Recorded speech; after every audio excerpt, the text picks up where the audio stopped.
Would have made sense if he was here last week. That is a priest. Interesting. Ron?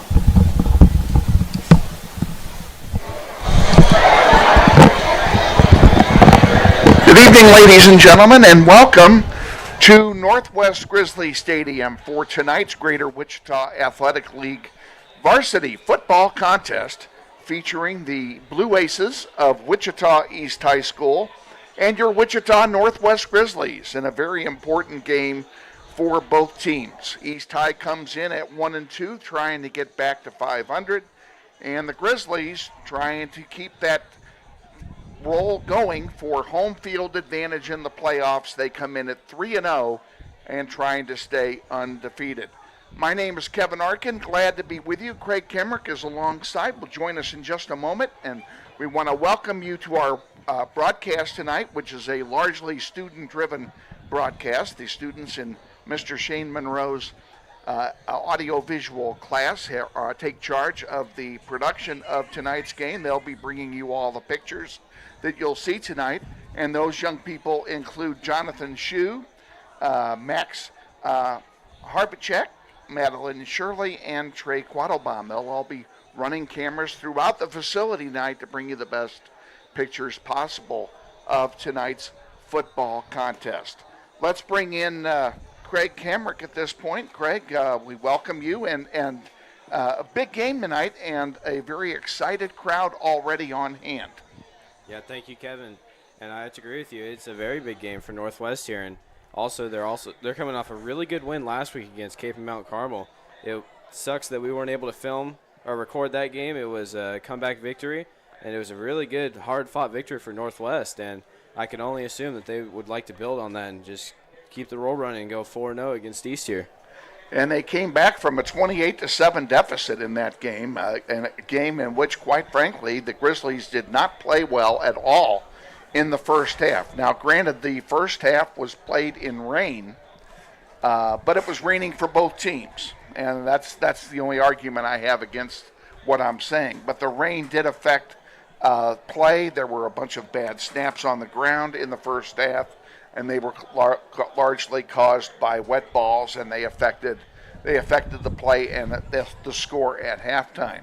But the rain subsided at halftime, and the football gods gave us some weather, and boom, the Grizzlies came back and ended up winning that game 42-35 over Cape and Mount Carmel. Let's go ahead and send it to our pregame interview, which we conduct each week with our head coach, Steve Martin. That's coming up right now. You're watching Grizzly football.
What does it mean when people say America is a land of opportunity?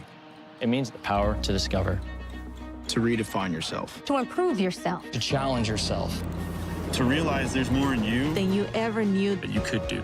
means giving people an open field to explore what they do best. With the best tools, The best training. the best technology in the world. We bring out the best in the people who serve. So you can be all you can be.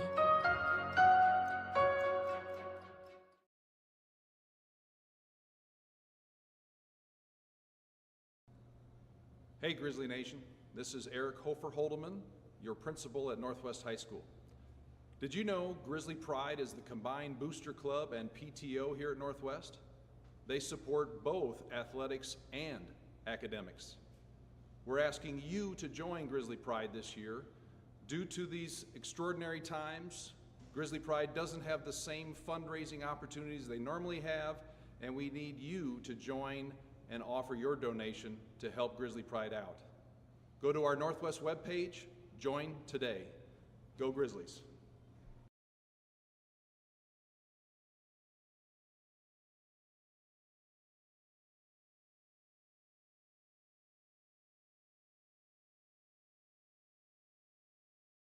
Our pregame show continues, and we're joined as we are before each and every varsity football game by our head coach, Steve Martin. Coach, let's begin like we always do. Let's go back a week. Congratulations on a hard-fought, come-from-behind victory against the Crusaders of Cape and Mount Carmel.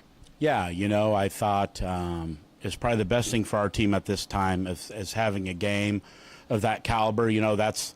That team over at Cape, I think, is probably their best team they've had in a long time. And, looking at how 5A is shaken up on the west side, I would say that after I played them, I would like to see someone tougher than those guys. I think as long as they stay injury-free, I think they're going to represent the 5A on the west side in the state championship game. And, that's a lot saying for those guys. They've done a great job over there. And Coach Sharts, believes in his style of offense, and he doesn't waver from it. But, that he added some new wrinkles that we hadn't seen before and, kind of caught us off guard as a staff and, for a little bit, shell-shocked us a little bit. And, they just did a good job. The weather was definitely in their favor with the ground and pound ball control.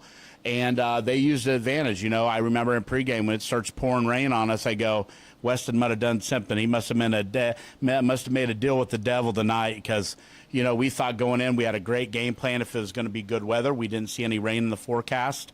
Thought we were going to be able to spread these guys out and really be balanced and keep them on their heels. But, as the game went on, it started to go to, we thought that we needed to go back to kind of some one-dimensional football and really just use our tempo and get after them. And our guys did a great job of responding in the second half when we made those adjustments. And, we caught fire and scored 35 points in the second half. What did you say to the team at halftime? Well, a lot of it was self-inflicted. We just couldn't get in. We couldn't get out of our own way in the first half, The first drive, last night, my quarterbacks came over and ate dinner. We counted all the errors we made. We had 6 errors in the first series, but still had the ball down on the 21-yard line. Well, then we had a big snap underneath in between our feet that lost 12 yards. And then with the next down, we had another penalty. So all of a sudden, you're sitting there 1st and 10 on the 21, going in to score and setting the tone for the game.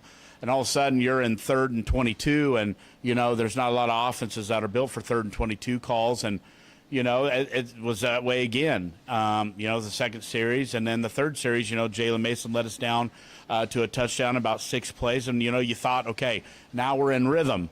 Well, then the next series, we have 2 or 3 more penalties. We have, an errant bad snap. And all of a sudden, we just can't get out of our own way. And, second half, we just said, hey, we just need to do this.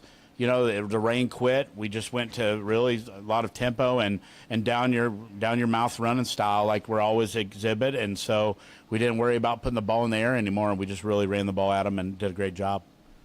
Did the rain make that much of a difference in your game play or your game plan? Oh, absolutely. The first 7 snaps, after the first snap, 7 snaps were directly on the grass. They didn't even get off the center's hand. So, anytime you're a shotgun team and you're playing in that kind of weather, you just know that. We made some adjustments with his snap, and it's one of those things when that ball's slick, you want to keep your hands on the ball as much as you can instead of throwing it in the air. We thought the game plan going in with Jalen was going to be great in the air, and kind of show some people that we've been working on that. And we really thought that we'd be able to expand the box because caping them against us in the past, forever has always loaded the box up. And if you don't know what that means, they put usually 8 guys, 9 guys in a box against us. And so we really thought that we had to spread them out. And so, that kind of deterred our plans, and you got to adjust on the fly. So, our kids did a great job of responding and bailed us out. You've beaten Carroll and you've beaten Capon so far in the first 3 games, and people are already talking about how the City League race is over. And I know it's not over until you play all the games, and there are other teams out there. You're going to play one of them tonight in the East Blue Aces. How do you keep your team focused on we need to win tonight and not worry about or consider the issue decided? Well, I don't know who's talking about that, because this East High football team, lost to Washburn Rural, number 5 team in 6A, by 1 point. Washburn Rural has a big showdown with Manhattan tonight. Some say they might be able to get Manhattan this year, and that's a team we play in Week 8, so we're definitely going to be checking that score. And then, really, East kind of had the same thing that we had going on. Is they made a lot of mistakes. I believe they had 21 penalties and at least 3 turnovers that I can come to mind when they played Capon from a 43-29 ball game. So it's not like the team we're playing tonight's just an average Joe team. They're fast, and they're going to do some things that will really put us in a bind. And so we got our hands full tonight. And we handled them pretty easily last year. Do they have a lot of different personnel from last year, or are we basically looking at the same group of guys that they had last time? So, offensively, those guys have all been together since their freshman year with, their starting quarterback and their receiving group. They've all been in that system for a while, and, they're very talented as a receiving core. I would like to see a better receiving core as a whole than these guys. So, they're going to put the ball in there, but when you put the ball in there, you got to be able to protect the guy, and their O-line's doing a good job. And so our defensive line has a big task at head tonight of putting pressure on the quarterback and not letting him sit back there and dissect us in the back 7. But, defensively, they've had some transfers come in. They look quite different on the defensive guys. I don't recognize a lot of names. But they're playing good football. And so, what East High has done in the past is they keep it one-dimensional on defense. They're going to run a 4-4, and they're going to man you up, and they're going to say beat us in the air. And, we got to find some ways to run the ball and be able to put the ball in the air as well. Always got to ask, what's the injury situation for this week so far? Well, you never want to say it, but last week in the first quarter against Capon, Braxton Hopper went down with a torn ACL, starting left tackle, and so you don't like to see that for a senior. You don't like to see injuries, but Braxton Hopper has been a kid that has just been a total program kid. Has worked his tail off for us. Started middle of the season last year for us, came in and. When Jacob Lamb last year had a concussion in the Topeka game, and Hopper never gave that spot away. He just did an amazing job of doing that, and his leadership really continued. But, for a kid that went down, we plugged in a freshman named Maddox McGinnis and put him at guard and moved up our left guard, Devin Gracie, to left tackle. And that looked like those guys had been working together because our O-line really got things going in the second half, and a lot of it was behind Maddox McGinnis and Dalton Schrader, the senior. So, we're excited about that, but we never want to see anybody get injured, especially a senior in Braxton Hopper. Wish you the best of luck against the Blue Aces tonight. Look forward to a visit next week. Yeah, sounds good. Thanks, guys. Head coach Steve Martin on our pregame show. Stay tuned. We're going to take a 60-second timeout, and then we'll be back with more of our pregame activities. You're watching NWHS Grizz. This is the Northwest YouTube channel, and you're watching Grizzly football.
Welcome back to Grizzly Stadium as we await the arrival of the Northwest Grizzlies to the playing field here in pregame. Kevin Arkin, Craig Kamrick with you.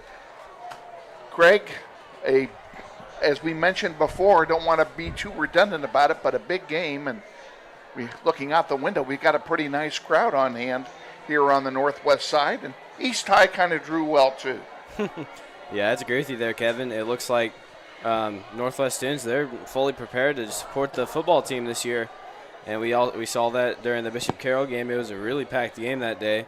And it's most likely going to be another packed game today. And it's going to be a big game because Northwest is coming off a big win against Capon. Very tough opponent and a really good win for them. And then also East, they're coming off a win against Southeast, 70-0. Very big win for them. So a very big game for both schools here.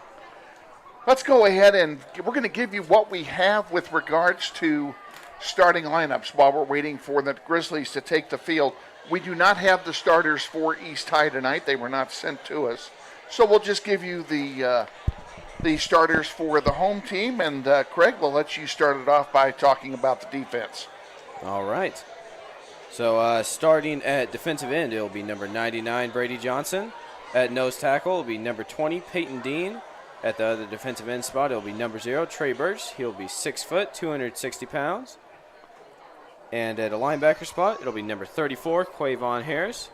At another linebacker spot, it'll be number 22, Jacob King. He will be 5'10", 175 pounds. And at the last linebacker spot, it'll be number 31, Jamari Bland, and he is 6'2". And at the cornerback position, it will be number 1, John Michael Fountain. At the safety position, it will be number 4, Amari Bohannon. And at the other safety position, it will be number 11, Jeremiah Harris. He will be 5'9" and 155 pounds, and that will be your defensive starters for Northwest High School here tonight, folks. And Kevin?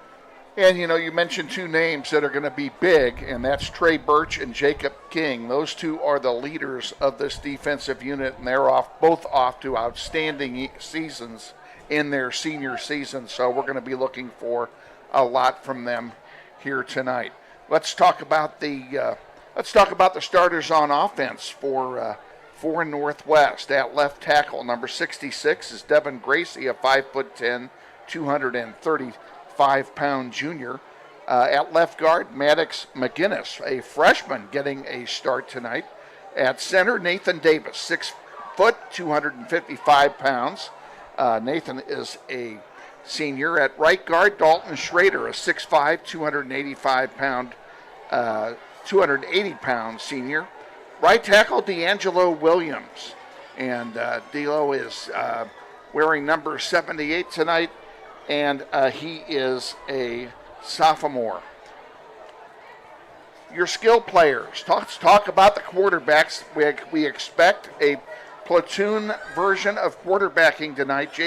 Jalen Mason, the sophomore, will tee it up along with Jace Glasper, the 6'2" senior. And here come the Grizzlies.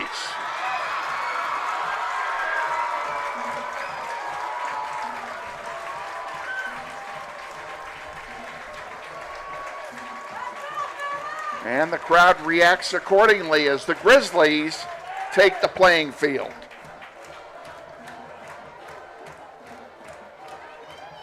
Your wideouts, Jace Glasper will be the wideout on the left side when he is not at quarterback. The other side is the great senior Michael Lopez. Also in the receiving corps, look for Chase Carter, Deuce Bohannon, who also will be running behind Sincere Thompson, the 5'10", 205-pounder, who had 5 touchdowns 1 week ago at Stryker Field. And finally, Philip Gibbons, we don't want to forget him, the senior wearing number 44. He's a 5'11", 225-pound fullback for Northwest. Northwest is in their home gold jerseys with black numerals and black trim, and East High will be wearing their road whites tonight. As we get set for the tossing of the coin, we still are waiting for East High to take the field. They're still on the gangplank up toward the school building, so we have a little bit of time before we hear from them. Other City League games of note, the one that is most interesting to me, just because of who and where it is Our opponent from last week, Cape and Mount Carmel, is in Kansas City at St. Pius X, where they're going to play Columbia Battle High School in a non-league contest at a totally neutral site. So that's kind of an interesting deal for them tonight. We'll be monitoring that game because it does have City League implications for the record, as well as Bishop Carroll. And my mind escapes me as to where Bishop Carroll is tonight. Do we remember? I could not tell Well, you. we'll have that for you. We'll dig that out here for you. I don't know why I forgot. I had it written down. I can't find it.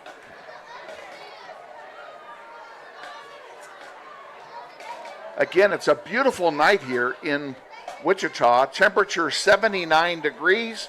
Light breeze out of the south. The wind will be blowing from right to left as you're watching this on your screen. What wind there is. And we have Bishop Carroll is playing at Junction City. I should have remembered that. That'll be a big game for Bishop Carroll and for Junction City. Junction City's a very good program, and Carroll will have their hands full tonight up there in Junktown. East High has taken the field as well. And we're awaiting the captains to come out for the coin toss. And for Northwest, it'll include Michael Lopez, Dalton Schrader. Who else is out there as captain tonight? Sincere Thompson and Amari Bohannon. Those are the four captains for Northwest. East High will have Deontay Mitchell, their quarterback, number 5. Number 6 is Marcus White. Nehemiah Fleming out there as well, and a fourth one I didn't catch the number before they turned around. So we'll monitor the coin toss as it happens here.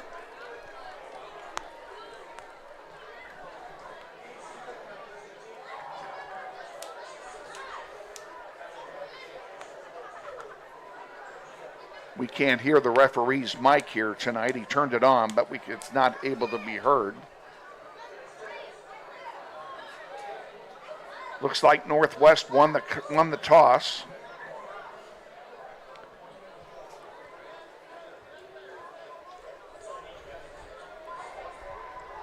And they're trading places, so Northwest will play from right to left in the first half. Will they get the ball is the question.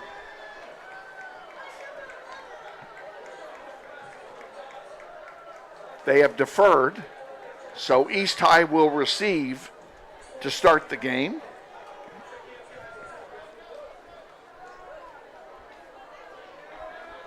Folks, sit back and relax. Get ready to enjoy an evening of Grizzly football. You can hear the crowd. The student section for Northwest is directly below us, and they're plenty noisy. And I would guess by the attire of the student body, Craig, this is not a theme night of any kind. They don't seem to be dressed in any particular manner, or are they? Oh, it's because all the people that are not wearing the themed outfit are in the back. In the front, it's a bunch of Hawaiian shirts. The theme for tonight is Hawaiian. Hawaiian. Okay. So you got a bunch of, button-up T-shirts, some hats in there. Saw some floaties as well. So some pretty interesting things the students come up with. East High has taken the field for the opening kickoff. Back to receive for East High is number 2, L.T. Robinson, and number 6, Marcus White. Robinson is the furthest away from us. And set to kick it off for Northwest is Franklin EQ.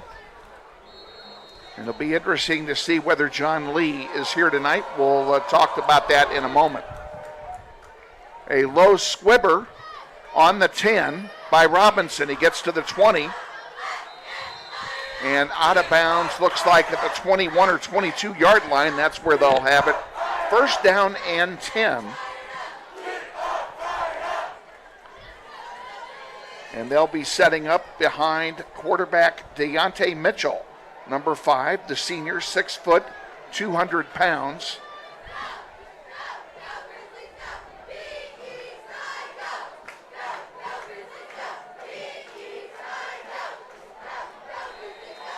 He's got Ravel Leak in the backfield with him, number 3. Everyone else is spread out in the pattern. Look for East High to put it up tonight. They're going to do some throwing. There's a fumbled snap. And on a busted play, a huge loss for the Blue Aces. They're going to lose 7 on the play at 2nd down and 17. Yeah, it was a very excellent play there from Jamari Bland. He was the first one in there to get to the quarterback after the mistake from the quarterback dropping the ball. He was lucky he got it back. Yeah, he sure was. Great awareness, though, from Bland. Low snap, quick throw, caught on the near side by Ashton White. White falls forward. He's going to get a nice gain out of it of about 12 yards. It'll be 3rd down and looks like 4 to go for the first down for the Blue Aces. Yeah, one takeaway I would say from Northwest last week was they got to have some better pass coverage because Capon was dissecting the pass defense a lot last week. There's another pass, 1st down yardage and more out to the 38-yard line. Catch made by L.T. Robinson, and East High will get a new set of downs.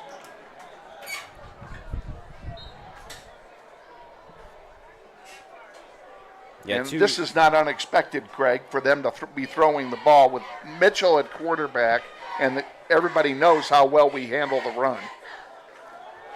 There's a run up the middle and a big hole, and 12 yards on the run for Leak. It'll be another first down for for East High at the 48-yard line of the Blue Aces. Yeah, East is doing a really good job right now, just moving up the field pretty quickly, just getting some 10-yard gains here, and they're being pretty productive on offense here. Same 2 in the backfield, 3 wideouts. They throw to one of them. And up the sideline, there's a big run for East. And if he didn't step out of bounds, it's a touchdown. Let's see whether or not he stepped out. I thought he might have stepped on the sideline at about the 25. And they are bringing it back.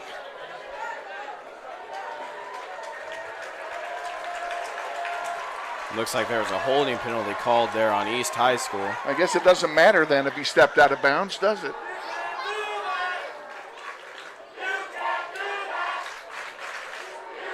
They'll mark off the holding penalty,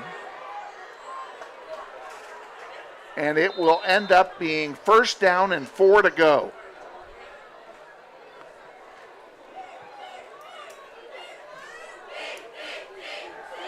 Snap is back.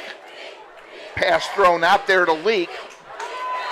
Leak gets back to the line of scrimmage, and that's all he gets.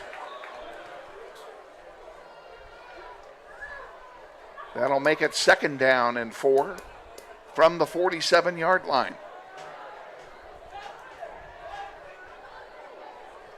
He has an excellent open field tackle over there, but I believe it was number 4, Amari Bohannon for Northwest. Excellent open field tackle to take the receiver down. Mitchell with the ball, hands it off up the middle, big hole again. Now it's stuffed up short of 1st down yardage. It'll be 3rd down and 2 at the 45-yard line of Northwest. And here's a chance for Northwest to get their first big stop of the night. Yeah, up to this point, East has just been moving the ball down the field pretty easily. There's just haven't been any resistance, but let's see if the defensive line or just the entire defense of Northwest can take the challenge and stand up to the offense of East here.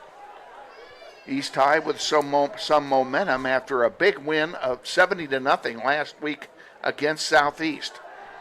Passing down, throws complete, 1st down, out of bounds at the 35-yard line of the Grizzlies.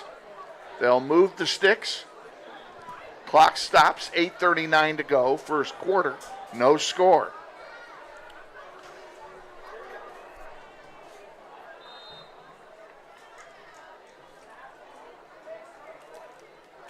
East High getting a play in. So far, everything has worked perfectly for the Blue Aces. 3 wideouts to the near side, 1 up top, and they're going to throw it again. That one is incomplete. Intended for L.T. Robinson.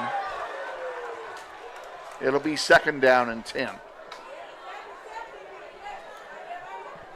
Northwest was very fortunate, I would say, right there, because that receiver was wide open. It's just the yeah, he was. Quarterback threw it a little ahead of the receiver there, and that's why he dropped it. And that's the second time they've run that play. The first time they got a big gainer out of it when Robinson caught the ball. And they're doing it. They're lining them up again. 3 wide on the near side, 1 up top.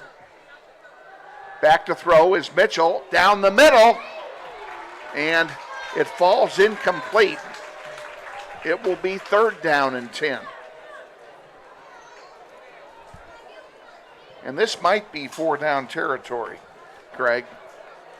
Yeah, I'd have to agree They're with not you. going to net much on a punt unless they can down it inside the 10. Yeah, they're on the northwest side of the field here, and too long for a field goal, and then probably too close for a punt. So if it comes to the 4th down, they'll most likely just go for it. Let's see if they go for it in 2 pieces or not. In motion is Leak. Throw it to the wide side, and that's going to be a 1st down and more, out of bounds at the 23. Move the sticks. It's a 1st down for the Blue Aces. And not the greatest start tonight for the Northwest defense. Yeah, it almost reminds me of the Capon game last week. It was just not an excellent performance in the first half for really both sides of the ball for Northwest, but they're in that halftime. Coach Martin, he gave them a little talk, and that worked, and they showed out the second half. Leaks in the backfield again. 3 wideouts to the near side. They throw it again to Robinson. He catches it this time. Big hole up the middle to the 5 and down. Actually, he's down at the 6. It'll be 1st and goal for the Blue Aces. Yeah, and like we said just a couple plays earlier, they were most likely going to run that exact same play again, just a little wide receiver screen, and that just he's an unmarked man there, and they get yardage out of it. They're going to run that until we stop it. No question about it. Now they switch it off and put the 3 wideouts on the far side of the field. Leak is in the backfield. They fake the handoff. Mitchell has it. A busted play. Down he goes. Big loss. Out to the 11. It'll be 2nd down and goal from that point. Excellent team effort there from the Northwest defense. It started out with Peyton Dean wrapping up the quarterback, and then I believe it was finished off by Jamari Bland, who actually got the credit for the sack there. I wasn't sure whether or not they were he was intending to hand it off, and Leak didn't get the signal on that, or if it was intended to be a quarterback draw, but whatever it was, Grizzlies stuffed it out. Yeah, Clock running, 6:50 to go, 2nd down and 11. Mitchell with it, looking to throw. Now he's going to run it, and he's going to run it all the way into the end zone for a touchdown. East High gets on board first, and this is unfamiliar territory for us here at home, Craig, as Grizzlies trail 6-0. Yep, first we noticed that in the game against Bishop Carroll. Bishop Carroll scored on their first drive of the game, mainly based off defensive penalties from Northwest. And also against Capon, they had a really good first drive against us. But we're just hoping that the Northwest offense can respond after this drive. Cohen Richardson on for the extra point. The holder is Marcus White.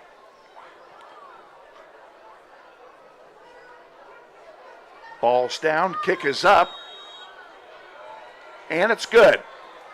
So with 6:37 remaining in the first quarter, it's Wichita East 7 and Northwest 0. We'll be back for the kickoff. After this, stay with us. You're watching Grizzly football.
Back for the kickoff after the Wichita East touchdown. Deuce Bohannon is deep for Northwest to receive the kick. He's flanked by Michael Lopez and Jace Glasper.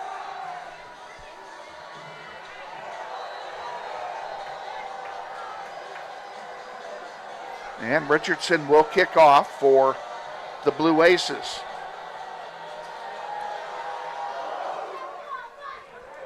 The kick goes out of bounds. That's a break for Northwest. We're going to get some good field position here to start our first drive of the night, which comes with 6:37 left. 1st and 10. Northwest. Ball will be spotted at the 35-yard line. Yeah, I'm wondering if that came off the wrong part of the kicker's foot there, because that ended up on the track of the He really shanked it, no field. question about that. Jace Glasper is behind center at quarterback. Sincere Thompson in the backfield with him. Deuce Bohannon just to his left. They give it to the Deuce, and he gets a yard maybe. And that's exactly what he got. 2nd down and 9 for Northwest.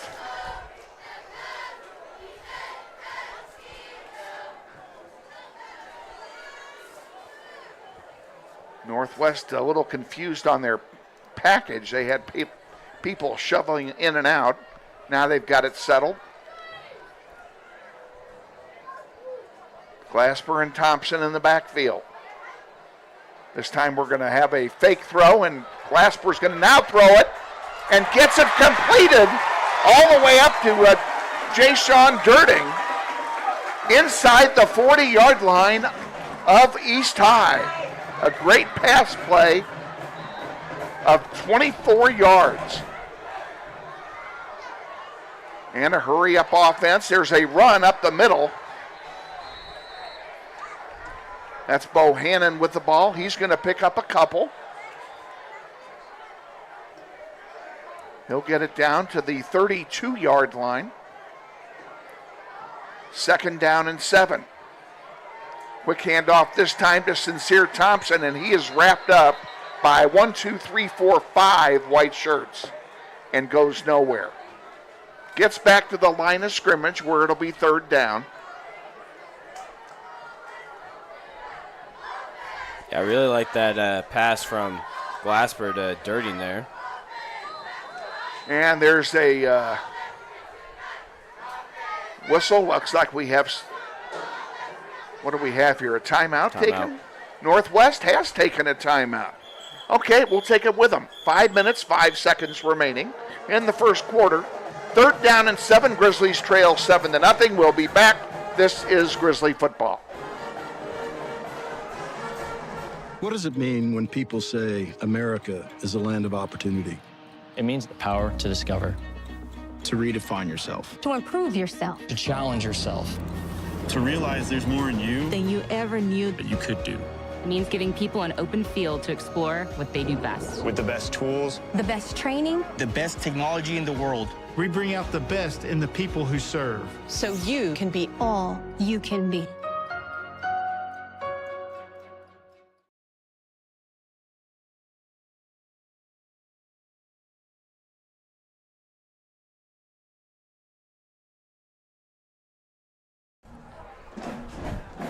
Back at Northwest coming out of the timeout. It's 3rd down and 7 for the Grizzlies. The ball on the 32-yard line. They need to get it to the 25 for a 1st down. And the Grizzlies still in a huddle with the coaching staff. Yeah, I really did like that pass from Glasper to Dirting a few plays ago, because Glasper was running out of options there, and the coverage from the East defender wasn't. It was pretty good. It was a good throw. The man was well covered. It was just a good throw. Yeah, excellent throw from Glasper and excellent catch from Dirting there. Good, excellent play. Glasper takes the handoff, gives it to Thompson. Thompson up the middle. Is close to, and I think he has, 1st down yardage. They're moving the sticks. 1st and 10 Northwest. That was great effort there from Thompson. He just stopped about a couple yards short of the first, but he kept on fighting. He carried a couple with him. Here's a quick snap. A throw toward the end zone. And here comes the flag for defensive pass interference.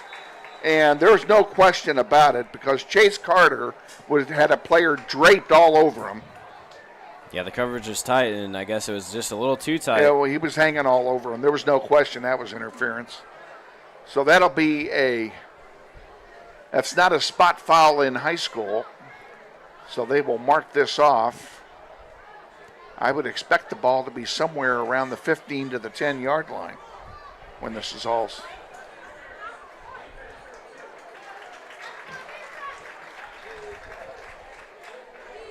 And they walk it off.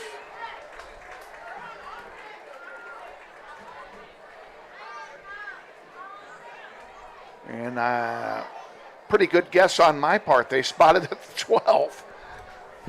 So 1st and 10 from the 12. They can get a first down without scoring. Sincere Thompson alone in the backfield. They hand it off to Sincere Thompson, and he goes straight up the gut and doesn't get much. Maybe a yard. Let's call it 2nd and 9 from the 11 for Northwest. Yeah, the run game at the start of the game for Northwest isn't quite working as I think they thought it would. So we'll see how they fix that. Pitch to Thompson, and that pitch was high, and Thompson was off balance. That play had no chance. And you can't fault anyone. The only thing you can fault on that was a bad pitch. So a loss on the play of 3 yards. It'll be 3rd down and 11.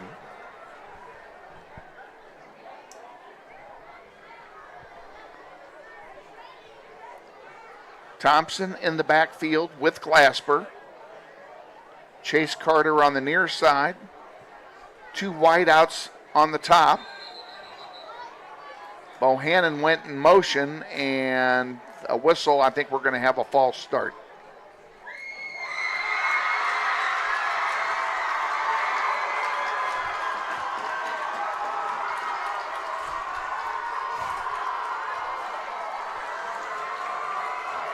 So the false start will make it 3rd down and 16 now from the 18. Glasper looking for help. He's in big trouble, and he's going to go down deep. He's going to lose 12 yards on that play, on that sack. It'll be at the 30-yard line, 4th down and a mile. Yeah, I'm wondering if Coach Martin's thinking field goal here, which it does look like it. He has John Lee out there, but yeah, that play, nothing really developed there for Glasper. So all you could really do is just hold on to the ball and take the sack there. Lee will try a field goal of 43 yards,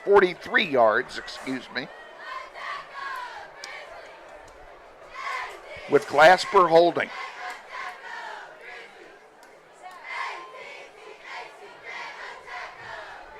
Ball's down, kick is up, and it's going to be short. And they're going to call it a touchback. East High player started to run it out, booted it. Ball bobbled in the end zone, and they called it dead. So the field goal attempt fails from John Lee as it was short and wide right. It'll be 1st down and 10 for the Blue Aces at their 20 with 2:42 remaining in the first quarter. Yeah, that was the most ideal drive for Northwest there on offense after wanting to respond and put up a touchdown of their own against East here. Well, they were on their own worst enemy here in the last 3 plays between penalties and a sack. Now they need to stop the Aces right where they are. This one's up the middle. And a host of Grizzlies stop him for a pretty good gain with all that. He gained 4 yards with all that yellow jersey around him. It'll be 2nd down and 6. Pretty good run that time by Leak. Yeah, it looks like East, they've got the run game and the pass game going just in this first quarter here, and Northwest, they need to find something to respond to that. And stop letting them gain a bunch of yardage here. 4 wideouts now on the near side. Nobody up top. You get the impression they might want to put it up. They throw it to Robinson again. This time, well, I started to say they had him trapped where he was, but they did not. He got away, and he's going to move up for a 5-yard gain. It'll be 3rd down and 1. Yeah, I thought he was trapped as well because it looked like we had 2 yellow shirts in the backfield I there. thought Bohannon had him in the backfield. He's a very elusive player there, and we're going to have to figure out how to stop him there because he's probably one of their main weapons on offense here. Well, it's been all Robinson here in the first quarter because he's got 4 catches out of 5 targets. And we knew East High would put it up. Snap, this time handed off to Leak. Leak goes up the middle, not much there. And I think he's short. I believe he's short as well, but... so it'll be 4th down and less than a yard. I'd say big question. Will they go punt? for it? I don't know. Do you go for it inside your own 30? I'd say if they're confident, if they're close enough, they can go for it. I mean, the run game's working. It's only about inches to get the first. They're lining up as if they're going to go for it. It is 4th and less than a yard. I say QB sneak. And up the middle and a 1st down.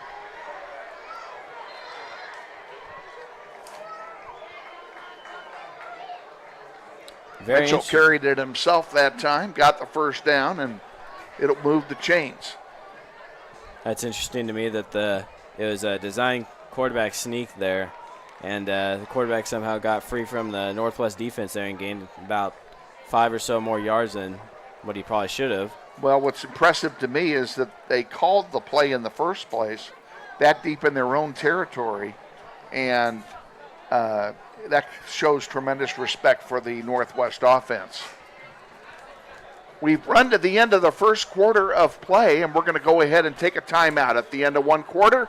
7-0, Grizzlies trail. This is Grizzly football. Oh, sorry. You're fine.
Welcome back to Northwest Stadium. We're getting ready for the start of the second quarter. It's 1st down and 10 for East High at their own 38-yard line as we resume play. Deontay Mitchell is at quarterback. Ravel Leak is the running back in the backfield with him. The big man so far in this game has been the wide receiver, L.T. Robinson, who has dominated the offense for the Blue Aces.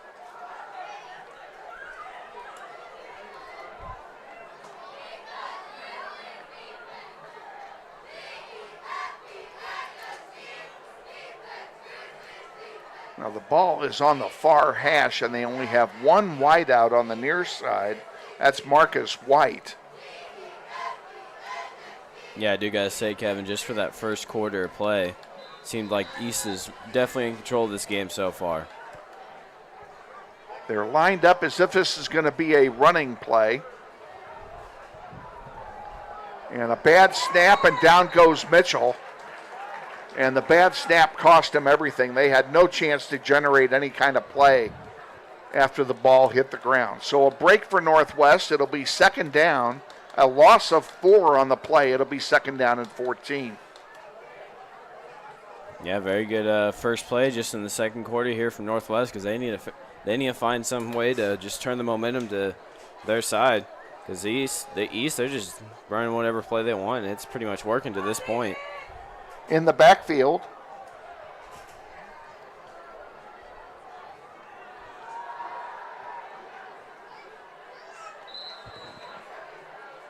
we have a quick out over here to the far side of the field. Pretty nice gain of 7 yards. It'll be 3rd down and 8 to go. Yeah, this is where Northwest needs to play some really good pass defense, because we know the East is capable of throwing the ball here, and I can only assume that this is going to be a pass play here. This is a passing down, no question about it. Leak is in the backfield again now with Mitchell. 3 wideouts to the near side. And East High didn't like the defense. They're going to call a timeout, I believe.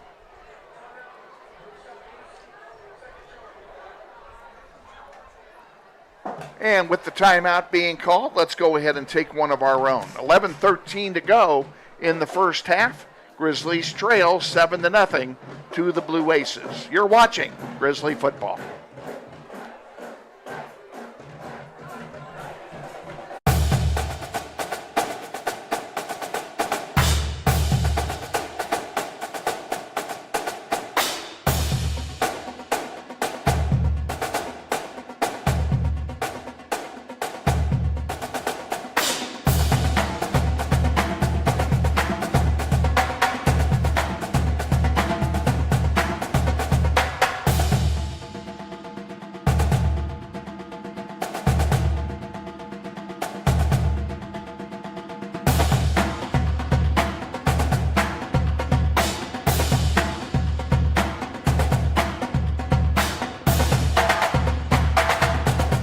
What does it mean when people say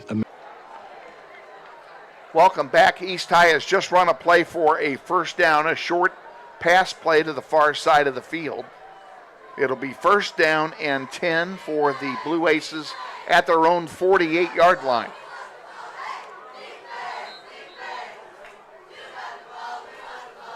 Deontay Mitchell been very effective at quarterback so far in this first half, unlike last year when we pretty much had him bottled up.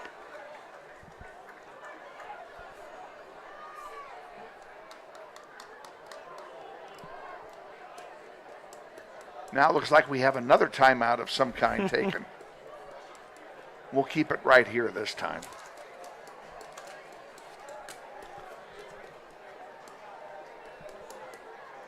All right, Greg Kamrick, how are we going to stop Mr. Mitchell? I just probably confidence. I don't know. I mean, maybe some guys are running high on their egos about beating Capon last week, because Capon's probably one of the hardest opponents they're going to play this year. So, I mean, maybe some guys are too laid back right now, and maybe they need to get into the mindset that we need to win this game so we can keep going and make it far in the playoffs. I mean, I think that's just all it is. The big crowd here for Northwest is relatively quiet.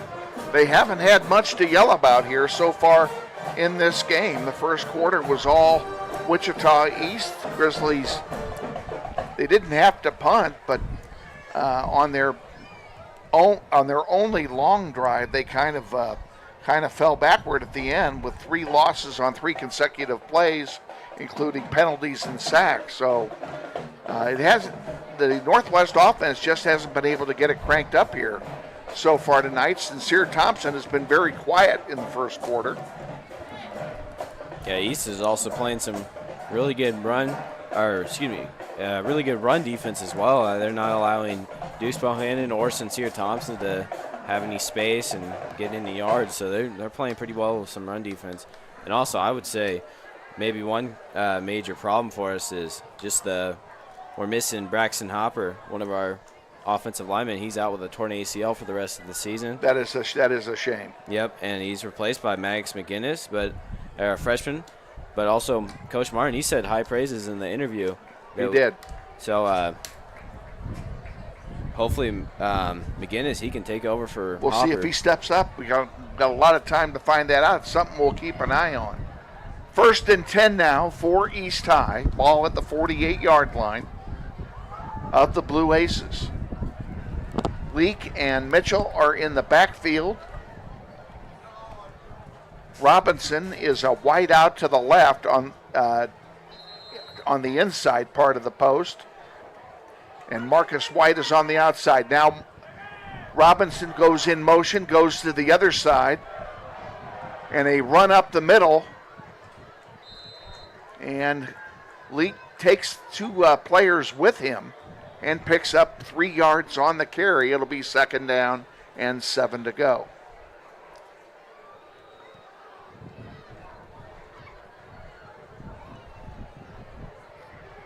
And East High in no hurry to get their playoff. They, unlike Northwest, which lives by the no-huddle offense, East High takes its time. They're very methodical in working their ball down. We'll do it again with the same combos. And there's a loose ball on a bad pitch. Who's going to get the fumble? It may be Northwest. Sure is. Grizzly football. Man, another bad snap there from East there. Mitchell never had the ball, tried to hand it off. The handoff went awry. And boom, all of a sudden, it's Northwest Grizzly football. Who fell on it? That would be Quavon Harris from Northwest. What Excellent. I thought. I thought it was Harris. Excellent awareness there. So it's 1st down and 10 Grizzlies at the 37 of East High. The first break of the night goes to the Grizzlies. And now we have a stoppage of play, and I'll bet you we have a false start here. And they're going to mark off 5 big ones against Northwest. Yeah, not exactly the way you want to continue the momentum after just getting a fumble recovery from one of East's mistakes on offense. But we'll see if the offense at Northwest can bounce back here. So it's 1st down and 15 now for the Grizzlies. Here's a pass to Lopez. Lopez can't get around the defenders. He'll pick up. He may get 5 yards. He may get back to the original line of scrimmage. And that's exactly what it is. We'll call it 2nd down and 10 for Northwest. On the near side, no huddle offense. Now we have Mason in at quarterback for the Grizzlies.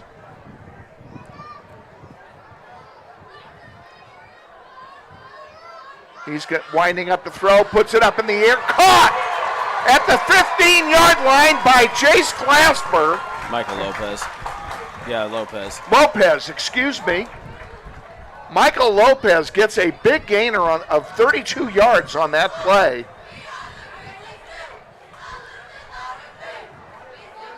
Now a quick run, a keeper by Mason. He gets maybe a yard or 2. They're going to give him a yard. 2nd down and 9. Ball at the 15-yard line of East High. Grizzlies threatening. 9:15 to go, 2nd quarter. They trail by a touchdown. Back goes Mason. A throw into the end zone. Touchdown. Deuce Bohannon. Michael Lopez again. That Lopez again? Yes. Shame on me. It is indeed Deuce Bohannon. A 15-yard strike from Mason. Lopez. Michael Lopez. Lopez, isn't that what I said? No, you said Bohannon. Shame on me. Sorry about that, folks. Now what are they doing? Bringing it back. There are no points on the board, and they're calling a penalty on Northwest. Looks like a holding penalty. It's going to be 2nd down and 19. So after all of that, very unfortunate there because it was really good back-to-back plays. It seemed like for Lopez with some good receptions. It was. It's a shame there was a penalty there. This time Mason will keep it himself, and he gets virtually nothing on the play. It's going to be 3rd down and long. And this is probably going to be 4 down territory, Craig, because they're kicking it they'd be kicking it into the wind, which has picked up since the game started. Yeah, I have to agree with you. Probably blowing about 15 miles an hour now out of the south. Mason and Bohannon in the backfield. Mason back to throw it. And the ball is incomplete. It'll be 4th down.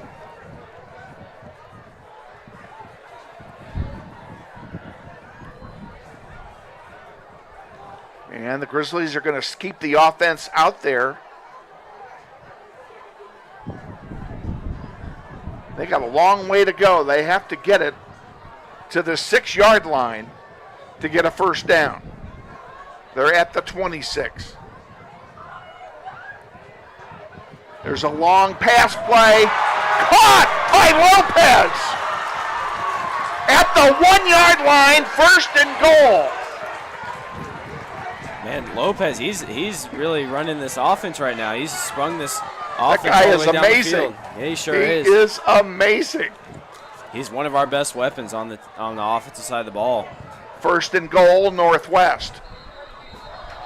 Glasper, they're going to call it back now. There's going to flag on the field. Looks like we had motion again. We got to stop these silly penalties. We sure do. Let's see what we have. Oh, this is on East High. So they'll move it half the distance to the goal, so it'll be inside the 1. Glasper's behind quarterback, and he keeps it and does not get in. He lost a yard.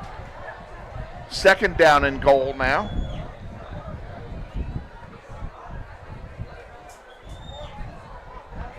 Yeah, if Northwest is not able to get in here, all that effort from Michael Lopez will just go to waste, and I will know that Coach Martin will not be happy with that. They need to get this in. They've got to get this home.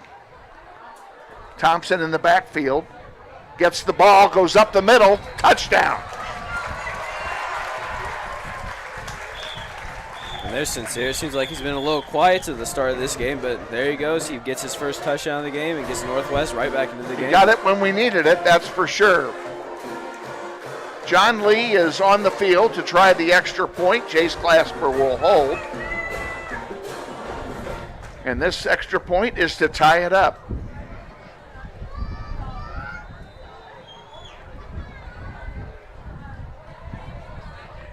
Ball's down, kick is up, and it's good. So with 7:37 remaining in the first half, it's Northwest 7 and Wichita East 7. We'll be back with the kickoff after this. Stay with us. You're watching NWHS Grizz, and this is Grizzly football.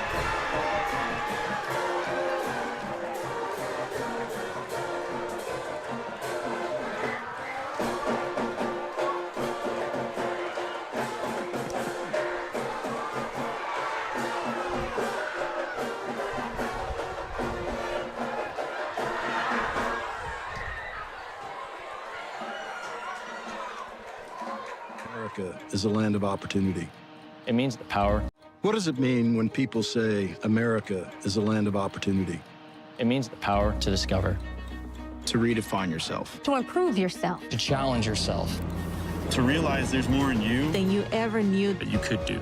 It means giving people an open field to explore what they do best. With the best tools, The best training, The best technology in the world. We bring out the best in the people who serve. so you can be all you can be.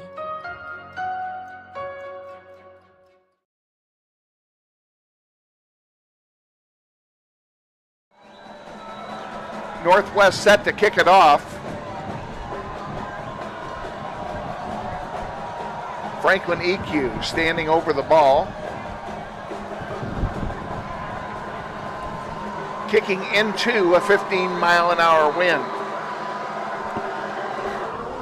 And it's very short. And a fair catch is called for at the 28-yard line. And that's where the Blue Aces will have it. First down and 10 to go. I would assume that the wind had a little bit to do with the trajectory of that kick because, yeah, like you said, it did not go very far. It didn't go very far at all.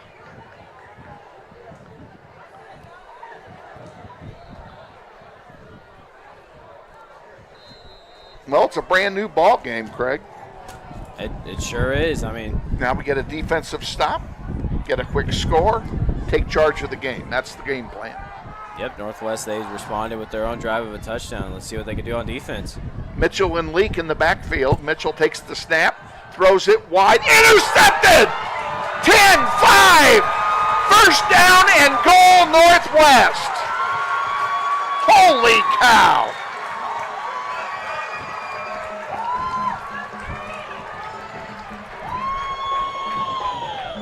And that would be Takari Brown there. Good job, Dakari Brown. He sniffed that one out. It was intended for Robinson, and Brown stepped in front of the ball and ran it almost to the house. Yeah, I would say that wasn't a really good read there by Leak there, because there was two Northwest players on the receiver there. And it was a great job from Brown there to take it away and get it really close for another great opportunity for Northwest here. Handoff up the middle. Doesn't get much. In fact, he lost a half a yard on the play. Yeah, East, they're putting in a good showing here on their defensive side. The run blocking, a run defense rather, has been very good. Yeah, it sure has. And that was Sincere Thompson who made that had that last carry. Thompson goes wide. Can he get in? No, he's short. He gets it down to the 1 foot line, or the one, well, they marked it a half a yard.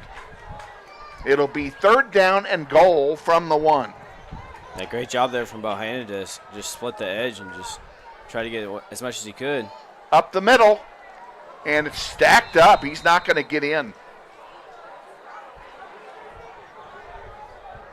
And no gain on that play. It'll be fourth down and goal from inside the 1. What do you do now?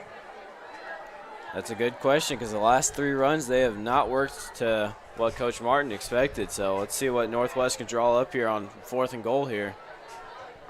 They're keeping the offense on the field. They're going to go for it. Or are they? Looks like they're going to take a timeout here. Looks like they're going to take a timeout and talk about it. Well, let's us talk about it. All right. You're the offensive coordinator. What do you do here with fourth down and a half a yard to go for 6 points? Well, I would say just give it to the quarterback and just try to reach over the line to get it. I mean, that's, I'd say, as simple as you can put it. But just how East is playing their run defense, that may be a difficult task for Northwest. We will not know. We'll figure it out whenever they play. Quarterback sneak to me seems to be the easiest way. That would be my amateur coaching decision. But let's just sneak it. I mean, can you get a quarterback sneak for 18 inches? That's probably the best way to do it. I mean, I'd say either that or maybe try to fake out the defense with like a play action pass. But that could also be risky, because East could be sending the house to the quarterback, so you may have 8 guys blitzing and only 5 guys blocking. So that's pretty risky here, but let's see what Northwest draws up here. Glasper's a quarterback. Sincere Thompson's in there with him. Trey Birch is out there to provide some extra beef on the O-line. Don't be surprised if they go left with this, because that's where he is. Fourth down and goal.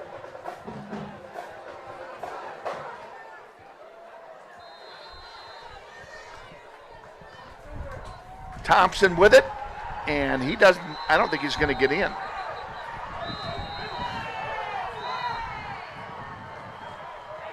He did not make it. It will turn over on downs. It'll be East High's ball. Where are they going to mark it? Because he lost yardage on the play. They're going to start it on the 5-yard line. So he lost 3 yards on that play. Yeah, it was a very good, excellent defensive stand there from East, because they had that ball placed on about the 5-yard line whenever they started the drive, and they did a great job just stopping the run on all 4 plays. So all credit goes to their defense there. 6:16 to go, first half, tied at 7.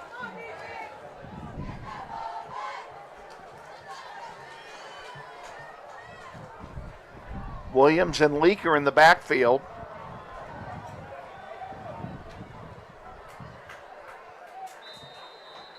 some good yardage gained with 3 or 4 yellow jerseys on his back. Now a flag. I was waiting for that. Yeah, it looks like there's a little bit of a. And that's going to probably be against us. Yeah, it's a little bit of chippering on that far side of the field there. So let's see what that penalty is going to be on, or who it's going to be on anyway.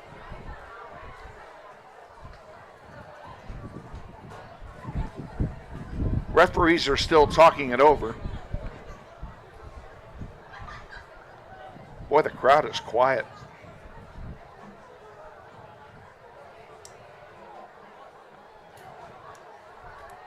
They're still trying to figure out what they want to do.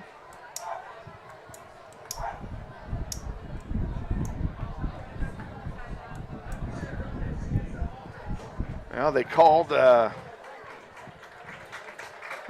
East High for the unsportsmanlike, which surprised me because I thought it was on us. Yeah, I think it was an instance of one player kind of just provoking it. And typically, you would see referees calling the second guy who reacts to it, but I think right. I think maybe it was a good job there on the referee's part to call the person who. So it's half the distance to the goal, which makes it first down and 12.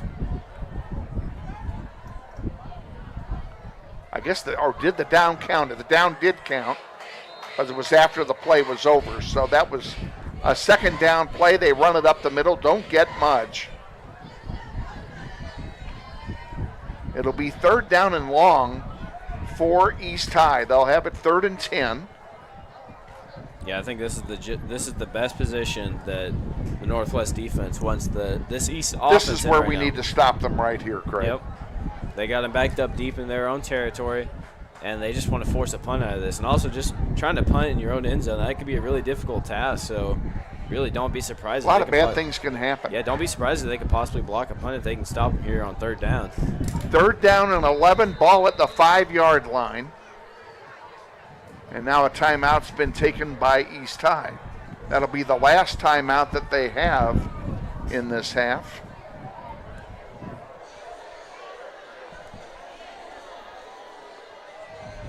So while they're taking that timeout, let us conjecture as to what might be happening at halftime with the coaching staff.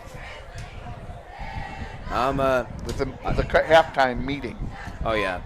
I'd say first and foremost, Coach Martin, he's probably going to have something similar to what he said when we played Cape and Mount Carmel at Stryker. Just, we're not playing well enough. We need to go back to our roots, and we need to figure out what works for us. Because, I mean, they just came off a win against Cape and Mount Carmel. And Cape-in, they're one of the best teams that they'll play all season. And we'll give credit to East. East put up 23 points against Cape-in. But I would say East is not as big of an opponent as Cape-in. So I would say Northwest, they should have it in them to win this game. I don't think there's any question of that, but that's why you play the games in the first place, though, because you never know. Yeah, and boy, would an East High upset tonight would really throw a damper on our playoff hopes as far as home field is concerned. And I know Coach Martin would not be a very happy man if that were to happen. No, he would not. Coming out of the timeout now, 5:18 to go in the first half. It's 3rd down and 11 for East, and East is in that familiar 3 wide out on the near side offense. Look for Robinson to be the recipient. They are faking a throw. Now they do throw it, and they throw it to Robinson, and Robinson is tackled short of the first down by about 3 yards. Yeah, good open field tackle there from Amari. So what do you do now if you're East High? It's 4th and 3, not 4th and 1. I would say smartest thing is to punt here because you're. Well, they're lined up as if they're going to go for it, unless they're going to try and draw us offside. And now what do we have? A timeout taken by Northwest. Okay, we'll take this timeout with them. 4:41 to go in the second quarter. We're tied at 7 here at Northwest High between the Grizzlies and the Blue Aces. You're watching NWHS Grizz. This is Grizzly football.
back at Northwest Stadium coming out of the timeout. It's 4th down and 3 for the Blue Aces, and they are poised to go for it. And Mitchell will keep it, and it looks like he made first down. Ooh, he may not have made it. And he is short. It'll be a turnover on downs. Now, wait a minute. The referees are stopping everything. They may have to pull the sticks out and actually measure it here, because that was very close to a first down. I thought it was close. Yes, it was close. It could go either way here. And now the Grizzly offense is coming back off the field while they are indeed, Craig, bringing the chains out. Boy, this will be big.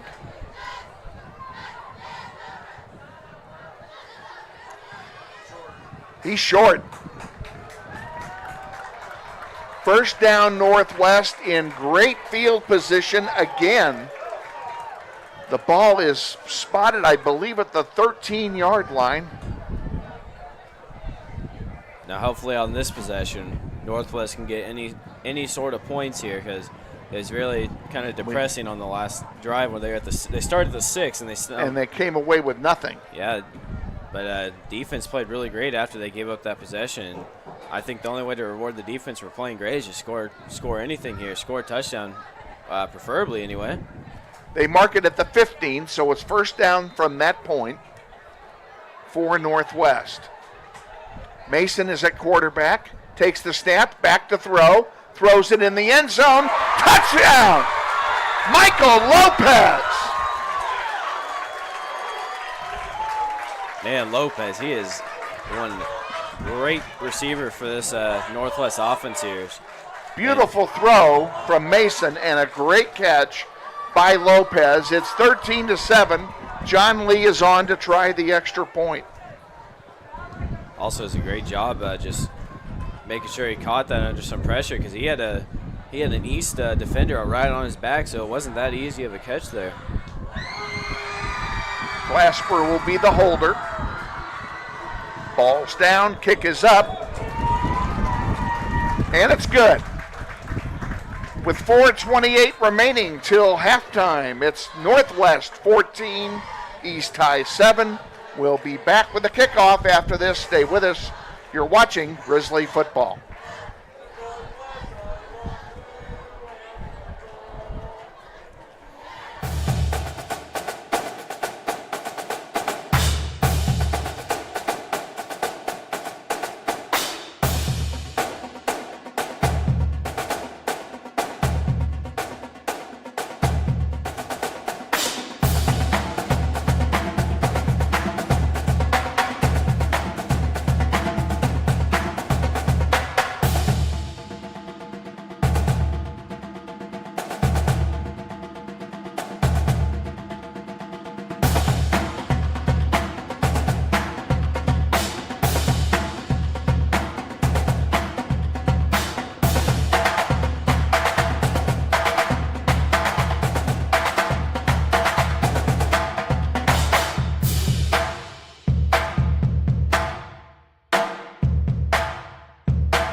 Underway here after the kickoff, and East High gets a nice run back out near the 40-yard line after a very short kick again by EQ.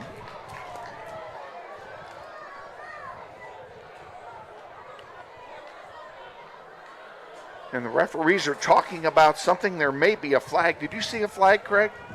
I don't believe I saw a flag. Here comes something. Personal foul on East. That'll move it back 15 yards. Yeah, and I've vaguely heard the ref there. He said chop block, and I did see an East player at the end of the kickoff. I believe the ball was dead. He just knocked over a Northwest player and hit him in the back. So that's most not likely a good thing. Yeah, it's most likely what the penalty was for there. So it'll be first down and 10 for East High. The ball is moved back now to their 14-yard line, so that's like a 20-yard penalty. And they throw it out on the near side. A quick out to Marcus White. And White picks up 7 yards on the play. 2nd down and 3. Ball at the 21. Yeah, it seems like East, they have some pretty elusive receivers here because White there was able to drop a Northwest defender, and luckily Northwest defender was getting him out of bounds, stop the play. Low snap, now a flag thrown. It looks like we had motion on East. That'll cost them 5 big ones, yes indeed. So it'll be 2nd down and 9 now from the 16.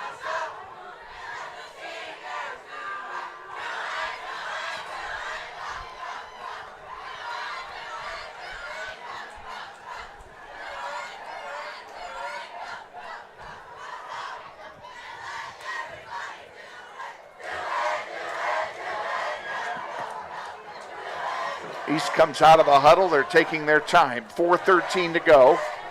2nd quarter. Coming off the penalty. Mitchell, quick out over there to Robinson on the far side. He gets by everybody again. And a big run by Robinson out to the 35-yard line. 1st down yardage for East High. Yeah, it seems we got to like, figure out a way to stop that play. Yeah, they keep running that play because it keeps working, because it seems like we have about 1 or 2 defenders in the backfield there. It's just they can't catch him because of how elusive he is and how fast he is as well. 1st down, the ball's spotted at the 32. Clock running, 4 minutes to go. Mitchell back to throw. And throws a long one up the middle. Wide open is White, and he's going to score. 68-yard touchdown strike from Deontay Mitchell to Marcus White. And with the extra point pending, we could be tied. Yeah, that was not a very impressive defensive drive there from Northwest after there was nobody within 5 yards of White in any direction. Yeah, really just blown coverage there from Northwest. And give credit to East there, just quarterback rolling out and absorbing all that pressure, making a great throw there to an open receiver. Cohen Richardson to try the extra point to tie the game.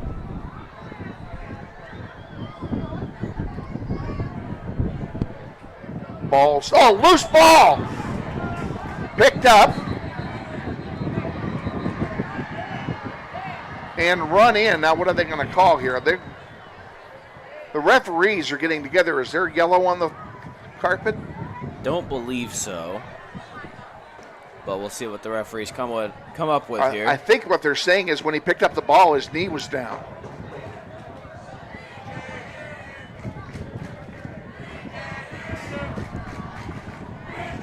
Now, I have no idea what they just called there. I believe they're going to replay the... Looks like they're going to try it again.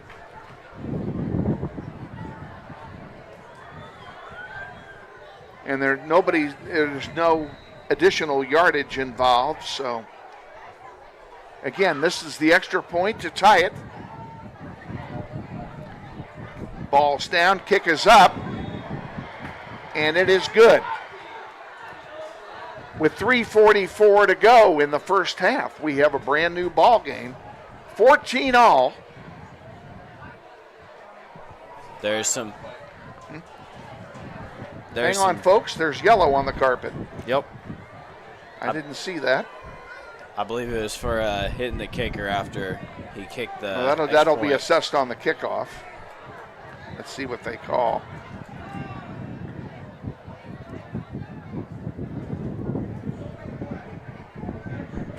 Kick is good. And it is running into the kicker on Northwest. That will cost Northwest yardage on the kickoff. Let's take a timeout. Tied at 14 with 3:44 to go. This is Grizzly football. What does it mean when people say America is a land of opportunity? It means the power to discover, To redefine yourself. To improve yourself. to challenge yourself. To realize there's more in you Than you ever knew. that you could do. means giving people an open field to explore what they do best. With the best tools, The best training, The best technology in the world. We bring out the best in the people who serve. so you can be all you can be.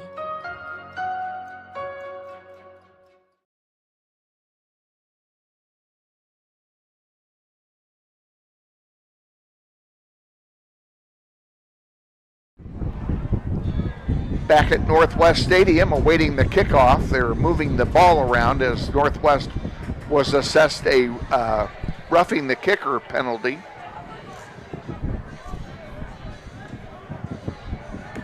So the kickoff will take place from the 45-yard line of Northwest. This, in all likelihood, will end up in the end zone because the wind is at the back of the kicker. And it goes into the end zone for a touchback. It'll be 1st and 10 for Northwest from their 20-yard line.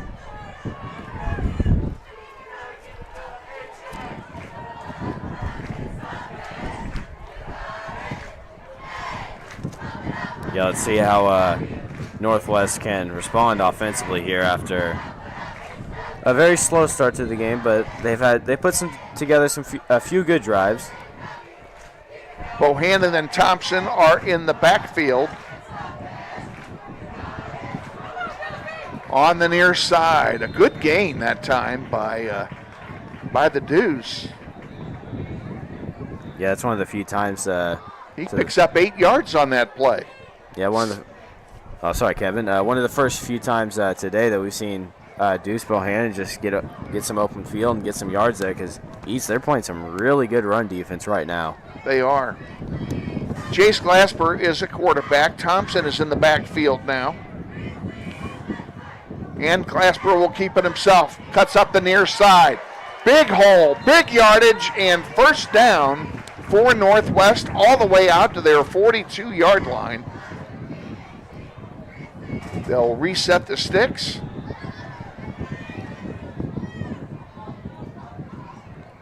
Clock running, 3.5 to go. That one up the middle, gains nothing. Grizzlies have not been able to do much up the middle in this game. They sure have not. They're going to have to resort to going outside or just try to pass the ball here because East, they're defending that middle pretty well. East defensive line has been stout. There's that throw to Michael Lopez on the far side. He gets about 4 yards on the play before he's brought down. It'll be 3rd down and 6 to go. Originally, to me, it looked like that pass was a little high for Lopez there from Glasper, but he was able to haul that in and get some yards out of it. So great play there from Lopez.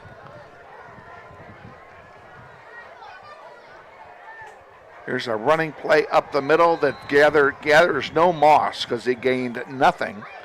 It will be 4th down and 6 to go from the 45-yard line.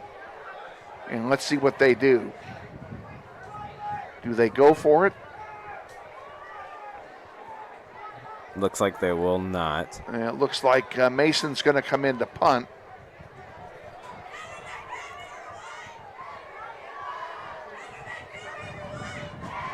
He is going to punt it, and a pretty good boot into the wind. Inside the 20, down to the 15, to the 14-yard line, and that's where East High will have it. 1st down and 10 to go with 1:58 remaining in the first half. Stay with us at halftime. We're going to present a performance of the Northwest High Marching Band for you. Let them show off. And I believe the Honey Bears are also scheduled to perform. I'm not sure of that.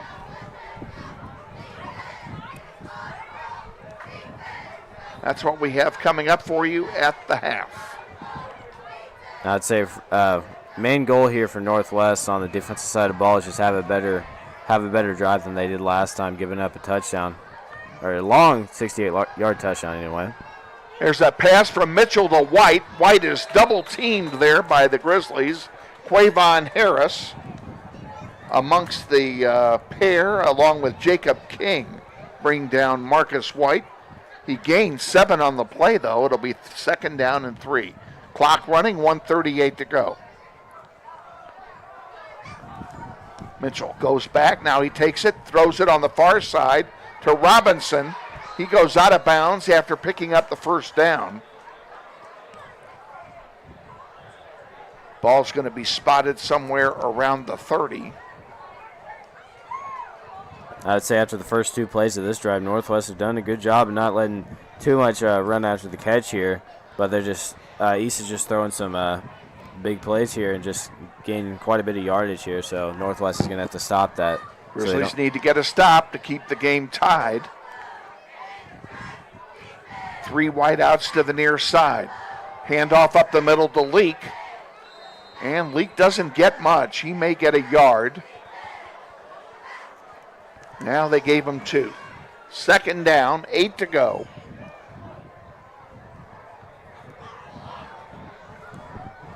And the 3 wideouts again. And Mitchell goes down in the, oh, he does not, he gets away. And gets a 1st down out of it. I could have sworn he was going down in the backfield. Yeah, and somehow he got away and picks up a 1st down into Grizzly territory, I think. I had to agree with you, Kevin. I thought he was down as well. It was a good wrap up there, but he just apparently got free, and he gained quite a bit of yardage as well. Yeah, he ran out of bounds at the 42. That's where they spotted. But East High is on the move. Mitchell back to throw again, and this one is caught. Running deep and down inside the 10-yard line is Marcus White. He scored on the 68-yarder a few minutes ago.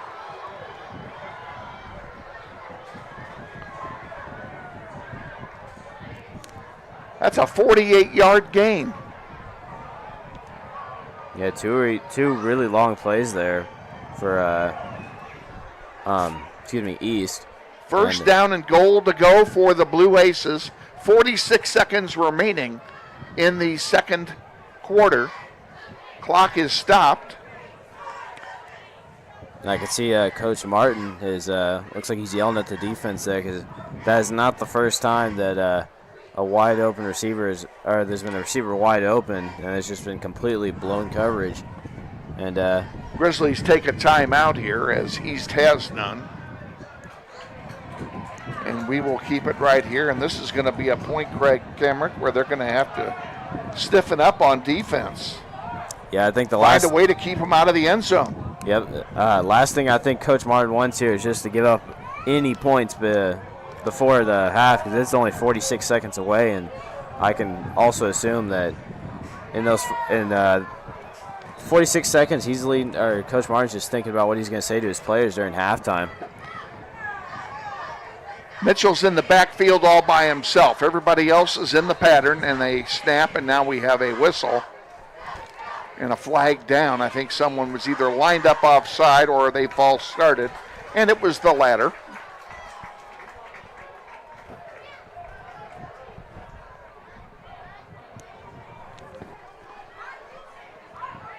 That'll move it back 5 yards. It'll be 1st down.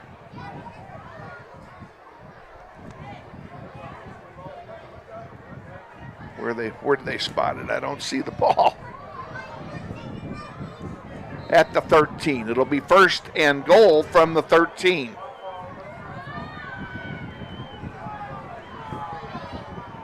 Mitchell has Leak in the backfield with him now. Mitchell throws it incomplete in the end zone. It'll be 2nd down and goal to go. I like that defensive play right there from Northwest, just putting some pressure on East here just to make a throw. And well, Brady Johnson had Mitchell running for his life here in the backfield. Because he had basically just limited time to throw that ball, and he tried to, and it just be honest with you, I'm surprised he didn't run it. Yeah, he could have picked up half of it by running it. I thought he was going to run it too, but he ended up throwing it, and he didn't pick up anything with it. Mitchell and Leak again in the backfield. Robinson up top. He's the target, and it's picked off. Intercepted by Northwest.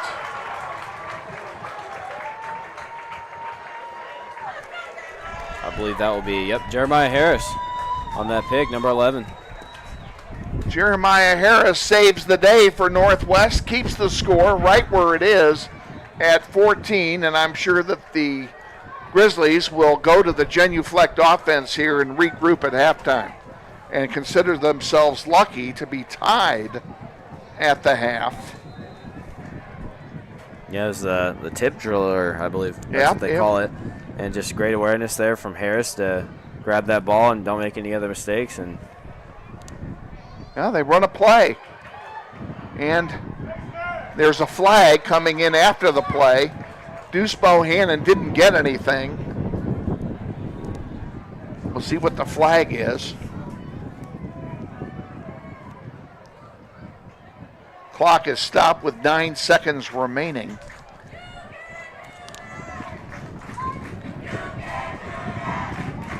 Face mask call against East High will give the Grizzlies 15 yards. And if they elect to run a play, it might give them some maneuvering room.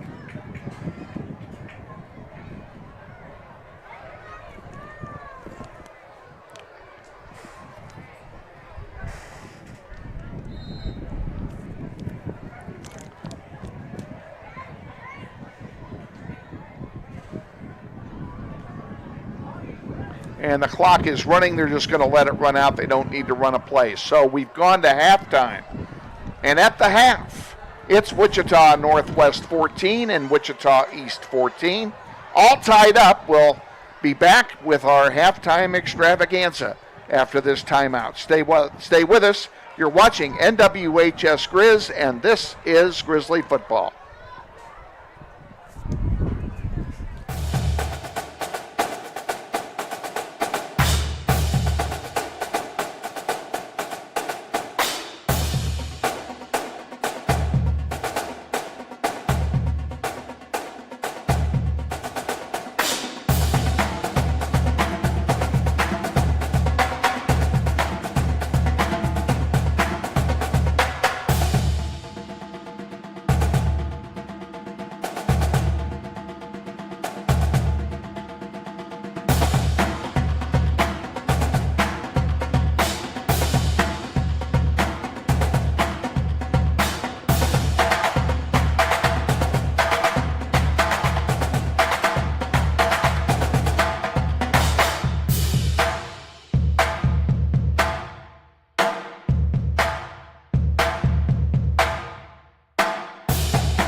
Welcome back to Northwest.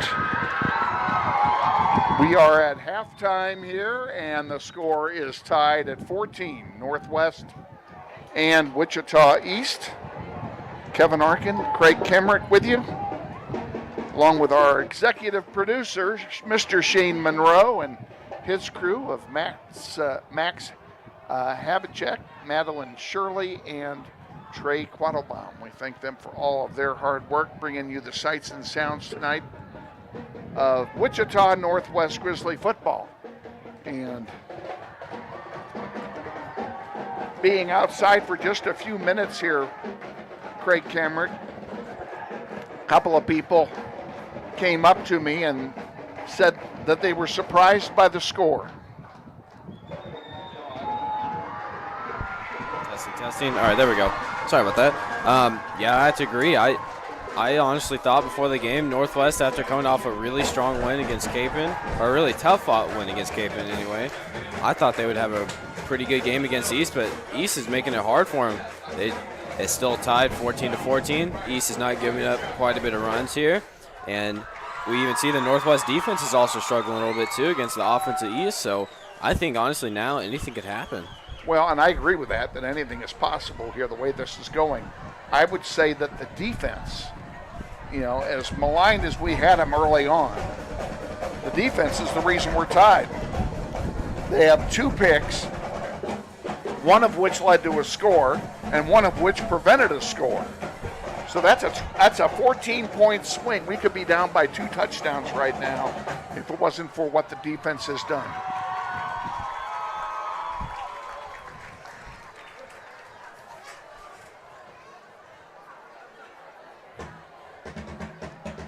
You can acknowledge the drum section and the cheerleaders down there directly below us. In fact, we'll let you listen to them for just a moment.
And the Northwest Marching Band entertaining the troops here at Northwest High at halftime, and they do a wonderful job, and our compliments to the entire music department here at Northwest for what they do with these kids in our marching band. I think we have arguably the best marching band in South Central Kansas. What do you think, Mr. Craig? Good. There we go. Testing. All right, there we go. Sorry. Yeah, I think they're pretty good, and I haven't really listened to a bunch of other schools, man, but I sure like ours. They're doing a pretty good job over there. Should be an interesting second half. Northwest will get the ball first in the second half as they deferred on the coin toss. So that actually is a good thing. I think we need to get the ball first, and I would think that the most important drive of the night for Northwest is the next one. Yeah, I have to agree with you there, Kevin. It's just based off the first half, there's a lot of resistance here just from East, just making it really rough here for Northwest.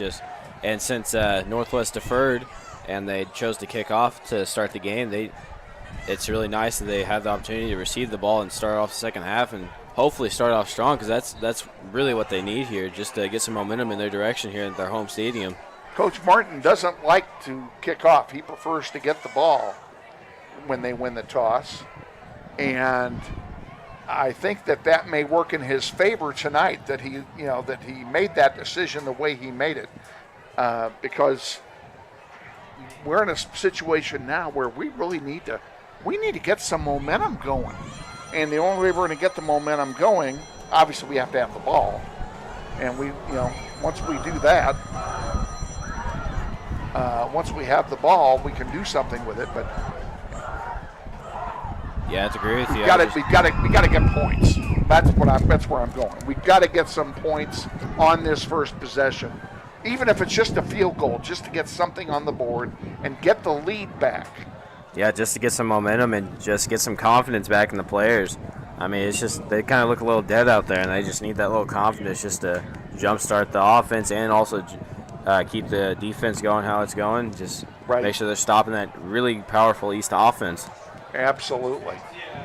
Getting set here for the second half kickoff. The special teams unit of Northwest is out on the field.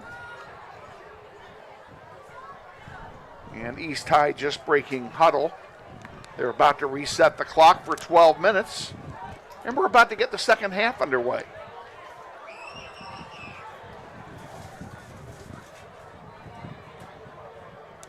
Back deep for Northwest, it'll be Deuce Bohannon, Jace Glasper, and Takari Brown, all back deep for Northwest. To receive, Northwest will have the wind at their back in the third quarter. So East High will be kicking off into a pretty stiff breeze. That wind has really picked up a lot since the game started. I won't be surprised if this ball doesn't go as far as the kicker wants it to, because it's a pretty strong wind, and he's kicking right into the wind here.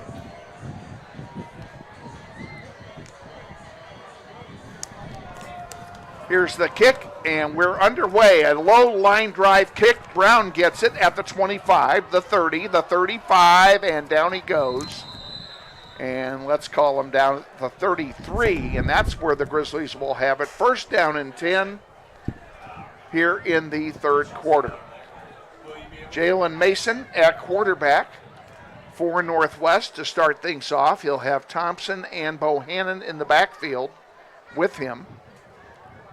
And this is a good start to spot, or it's a good spot to start here for the Northwest offense. Let's see if they can capitalize. Some decent field position. That is right, and that's a good thing. Now they're a little confused in the backfield. Now they've got it set. There's the snap and a pitch out on the near side to Thompson. He picks up a few yards on the play. And they're going to spot him with a 3-yard gain, second down and 7. Ball's at the 36-yard line of Northwest. Yeah, there wasn't really much running room there for Thompson. He just split the edge and got what he could. Here's a throw to Glasper, and Glasper's going to be short of first down yardage by 1 yard. Gain of 5 on the play. It'll be third down and 1.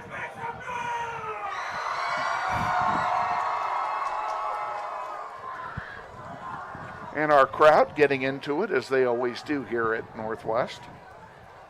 Third down and short.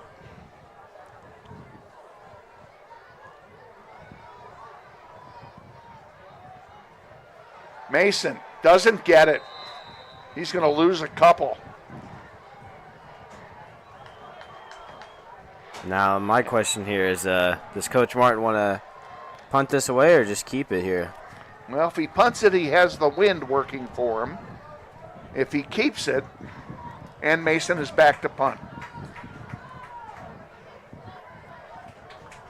East High has nobody back, though, to receive it, but it is punted. And it takes a straight bounce at the 30-yard line, and it's down there by Glasper. It'll be first and 10 at that point for the East High Blue Aces, with 10:40 remaining in the third quarter. So the first drive of the second half, which I thought was the most critical, turned out to be a fizzle for Northwest. Yeah, it's really a drive that Northwest needed just to jumpstart their entire team for the second half, and it just did not go in their favor. And hopefully the defense can show here against this really good offense, but we'll see. Mitchell's in the backfield with Leak.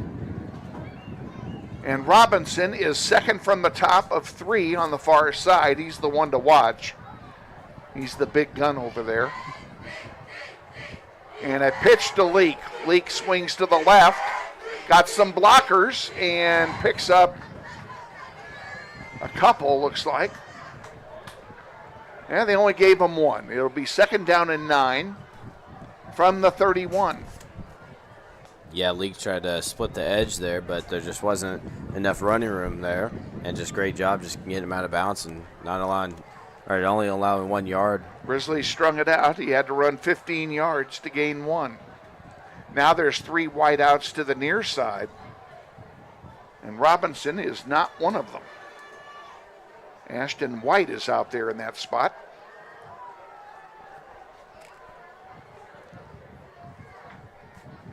Snap back to Mitchell. Mitchell throws it near side and out of bounds. Pass completed to Robinson, who had moved to the outside. And it will be third down. He gained 4 on the play. It'll be third down and 5 to go. And I think this is a really good opportunity here for the Northwest defense just to stand strong and not allow a first down here. We really need to stiff them here. It'd be very unfortunate for Northwest if they're not able to come away with the stop on third down. Leak back there with Mitchell. Mitchell has it. He's going to keep it himself. Big hole up the middle. Jacob King can't get him. Neither can Bohannon, and finally brought down after a 20-yard gain. I think everything that could have gone wrong there during that play definitely went wrong. Is not Jacob King missed him. Amari Bohannon missed him, and finally it was Quavon Harris that brought him down. Yeah, Mitchell broke about 2 or 3 tackles there and gained quite a bit of yardage there for the first, and now. So it's first and 10 for East High at the 46 of Northwest.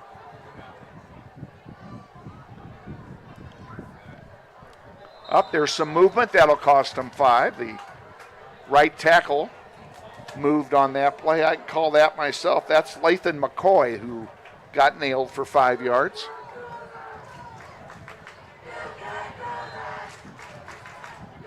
So it'll be first and 15. Ball on the 48 now of East.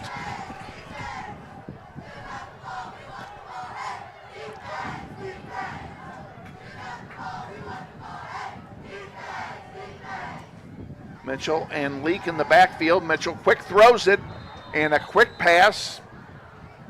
Getting it back to the original line of scrimmage that time is Ashton White. It'll be second down and 10. Yeah, good secure possession there from White because he had to drop down and get that ball. It's a He really had to low reach throw. back for it. Yeah, he's lucky he caught it.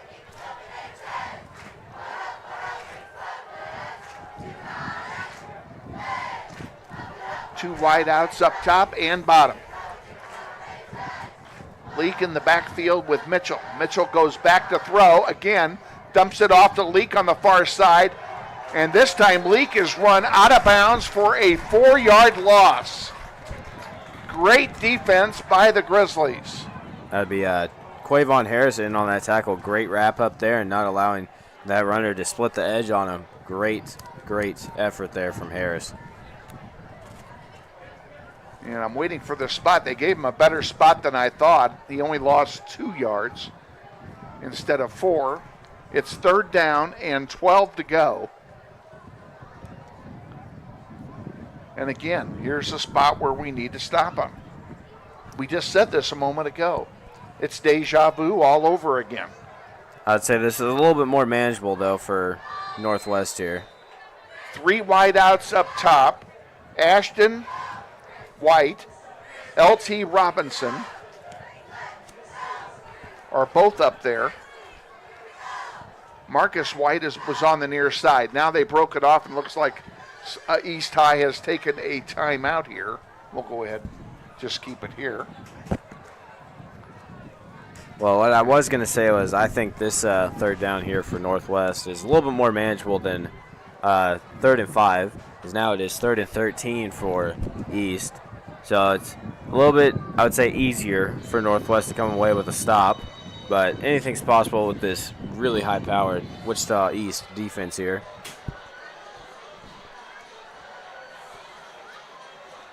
Well, we're going to find out for sure what East is going to run, but I can guarantee you they're going to throw it.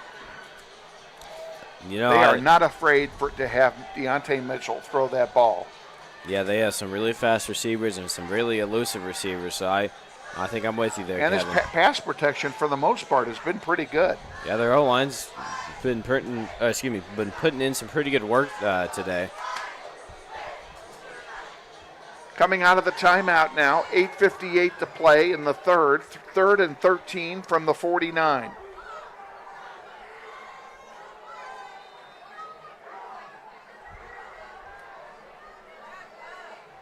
Leak moves up, near side. Mitchell's all alone back there. He's going to throw it, no surprise. Now he runs it, and he's going to be way short. Goes out of bounds. He stayed in bounds an extra 5 yards after he got hit, but he's going to go out of bounds way short of the first down. It'll be 4th and 5 or 6 here. Now, based on that extra effort there from Mitchell, gaining those extra couple yards for East, I could assume that East will be looking to go for it because they're on the northwest side of the field. I would expect them to go for it now, and it's actually 4th down and 6. And they have nothing really to lose here. If they turn the ball over, it's just basically the middle of the field, and Northwest has to march their way halfway through the field. And I think it's a perfect opportunity for them to go for it on 4th down here. The offense is on the field for East High on 4th down, and now we have a flag. And did we move? Or were we drawn? Nope, it's against East. It'll make it 4th down and 11. That makes them rethink it, and here comes the punting unit. A break for Northwest, Craig.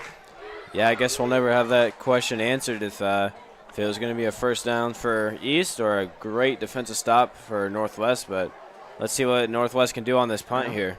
East did us a favor. Lopez is back deep for Northwest. He's standing at his 5-yard line. Now we have another flag, a false start, I believe, on East. We'll move it back 5 more.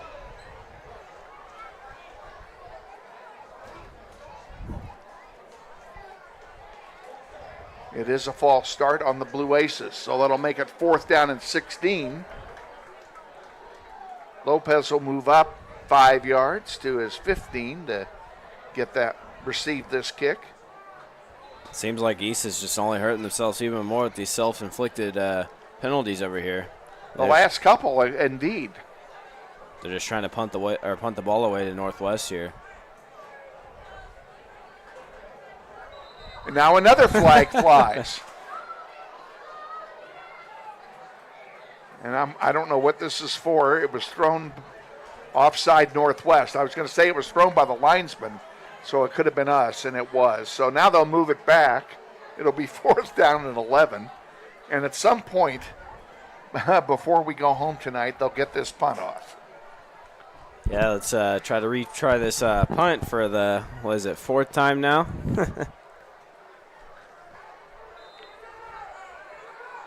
Lopez stands at his 15-yard line.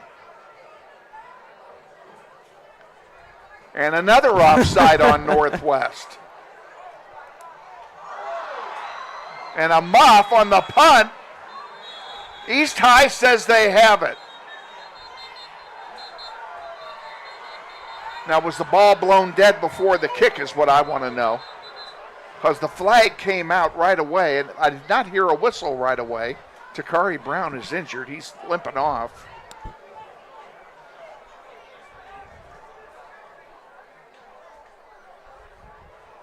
We'll see what we'll let them all sort this out. We have a false start against East, so the muff will not hurt us. They're going to have to re-kick it. It'll be 4th and 16 again. Surprised they didn't blow that play dead. Well, they may not have heard the whistle, you know.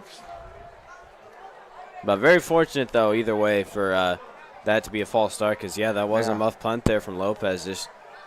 That was probably the first mistake we've seen Lopez make all day because he's been a pretty reliable target on offense, and he's always a pretty good, reliable kicker, punt returner. So that's very rare to see him muff that. Well, you know what? I'm gonna correct myself again. My 70-year-old eyes are bugging me. That's Jace Glasper back there. Well, they have Glasper out there for this play now. So he'll try the punt. They get it off. I don't see any yellow on the carpet. And Glasper's going to let it go, and it's going to roll inside the 10 And it's actually picked up there by East at the 10-yard line. They could have let that go. That would have rolled another 5 yards. 7:54 to go, tied at 14 here in the third quarter, and it's 1st and 10 Northwest. They'll have the ball at their own 10-yard line.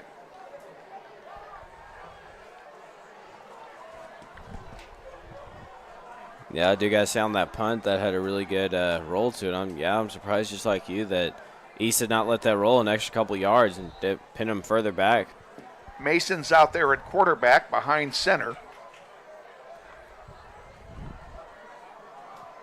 Glasper is in the pattern on the near side. They're going to throw it to Glasper. Up the middle, big haul, big catch, 30-yard line plus. And it's a first down for Northwest, a 22-yard gain on the pass play. Yeah, great job from Glasper finding an open lane. This time Mason keeps it himself, and he'll pick up 2 or 3 on the far side of the field before he's brought down. It'll be 2nd down and 7 to go. The ball spotted at the 34-yard line. Yeah, it looks like this Northwest offense is trying to build some momentum here. A nice long grinding out drive would be nice. That would be a good thing. Keep the defense off the field for a while. And there's a handoff and good for a first down, a 7-yard gain over there.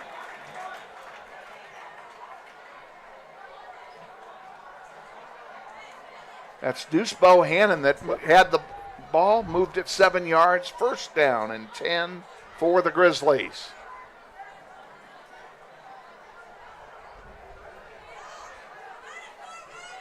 This one's up the middle.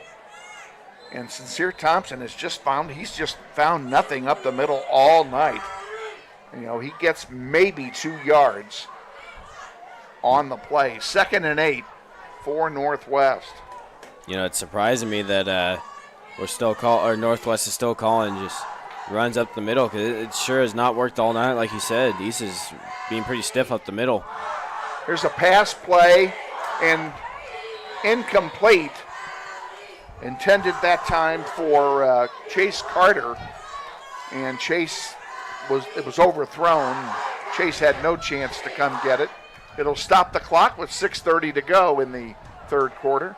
3rd down, 8 yards to go for Northwest. Yeah, it's very unfortunate too because it looked like he was wide open. He had the defender on his back and he could have made that catch. It was just a little overthrown there. And that could have been a really game-changing play right there for Northwest. Mason still in the backfield behind center, and Sincere Thompson is back there with him. Mason keeps it himself, first down, still on his feet, down he goes at the 47-yard line of East High, but he's got enough to move the chains. First down and 10 Northwest. Very little gutsy call there from Coach Martin there. Yeah, to run it on 3rd and long, you're right. That took some guts, but you know what? That's the kind of play that he's known for calling. Now what do we have here? I believe it's a timeout. Not sure. Taken by who? Injury timeout? I do see a player down on the far side now. I didn't see that earlier. That's Jalen Lyons of the Blue Aces, who's helped to his feet and then helped off the field. Lyons, 6'2", 240-pound defensive lineman, senior on the East High squad. Grizzlies come back out. Mason will stay at quarterback. He's got Bohannon and Thompson in the backfield with him. Chase Carter and Jace Glasper, are the wideouts on the near side.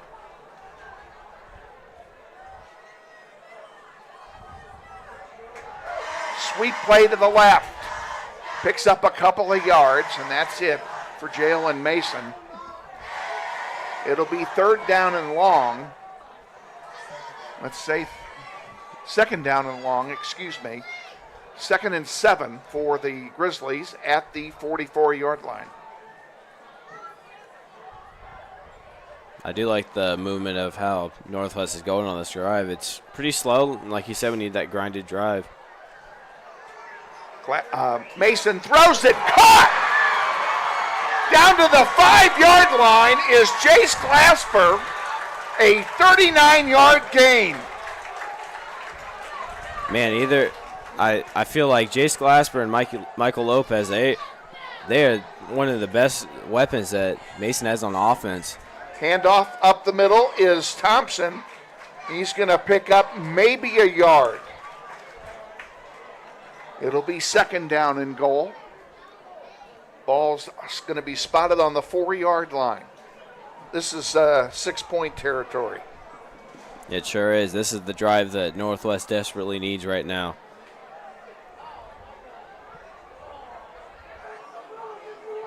Mason will take it himself and walks into the end zone for the touchdown.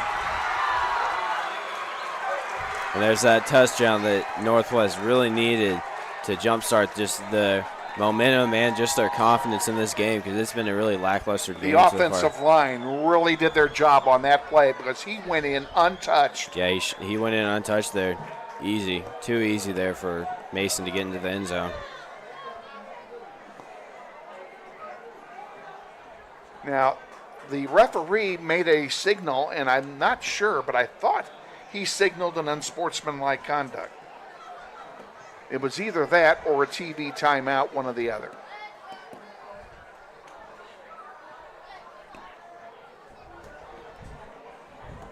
And it looks like it's going to be a TV. They took a TV timeout. Jace Glasper will hold on the extra point. John Lee will try to bang it through.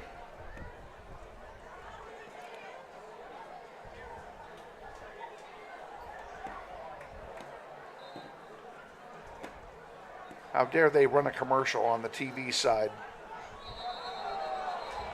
And somebody did something there. Flags fly. You saw the defender, Standifer, run in on the play. And it's gonna be offside against East High. This would be a good place to go for 2. Yeah, just saying. Yeah, I'm surprised Coach Martin isn't sending his offensive unit out there, because I would say it's a great opportunity if they're offside on the first try on extra point. Go for 2. John Lee hasn't moved up 2.5 yards. Ball's down. Kick is up. And it's good. With 5:10 remaining in the third quarter, it's Northwest 21 and East High 14. We'll be back with the kickoff in just a moment. You're watching NWHS Grizz, and this is Grizzly Football.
Back at Northwest getting set for the kickoff, and they have moved the kickoff back. It was an unsportsmanlike penalty on Northwest after the touchdown was scored.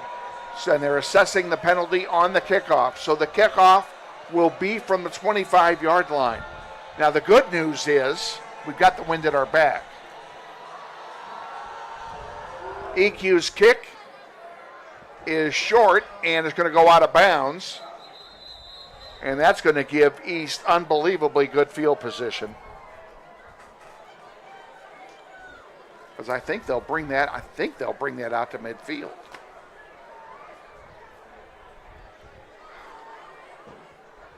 And I am indeed correct. One of the few times I wanted to be right tonight. It'll be, where are they spotting it?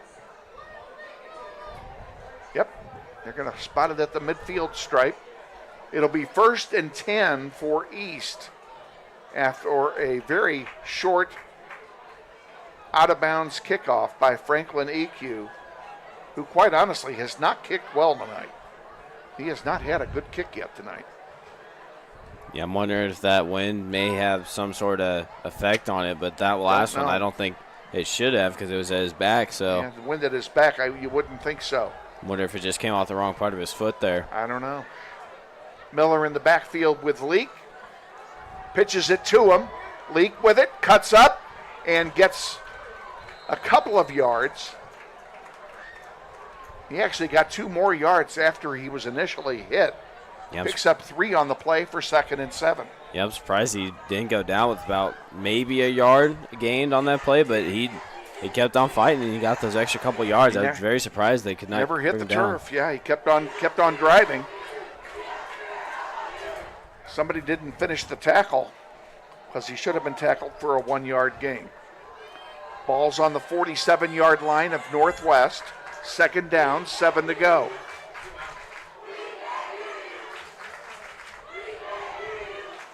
Mitchell has it. He's going to throw it. Being chased there, and then it's going to get the 1st down on foot. John Michael Fountain chased him in the backfield, couldn't catch him, and he took off into the area vacated by Fountain and picks up a 1st down. Although now they're saying it's 3rd down. Maybe he stepped out sooner than I thought. Nope, they're moving the chains. It's 1st down. Yeah, it's very, even though John Michael Fountain couldn't get the sack there in the backfield, it's great effort there keeping with the runner and making sure he gets out of bounds and doesn't gain any more yards than he did. And he did keep him from throwing it. You know, it could have been a long play had it been completed, but even so, he needed help to get that tackle and didn't get it. Mitchell and Leak are in the backfield on 1st down. Hand off to Leak up the middle, and instantly getting a hold of him is who else but Quavon Harris. He'll gain a yard, maybe 2. It's 2nd down and 9. Yeah, the Northwest defensive unit needs to stand strong here and just reward the offense for putting together a really good drive for one of the very few times during this game. East High sends 3 wide outs to the near side, and you know who, L.T. Robinson, is in the middle of that pack, and he's been very damaging so far. Now we have flags, and it looks like a false start against East High. That'll move it back 5. It'll be 2nd down and 14 to go.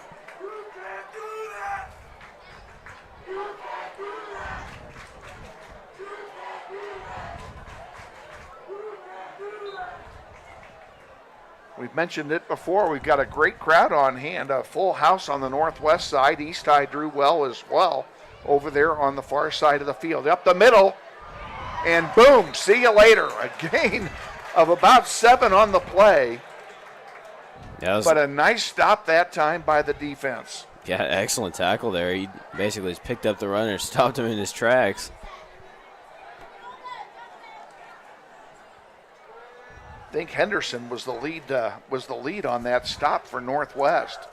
The defensive lineman, number 97, haven't called this number all night, but he was there on this play.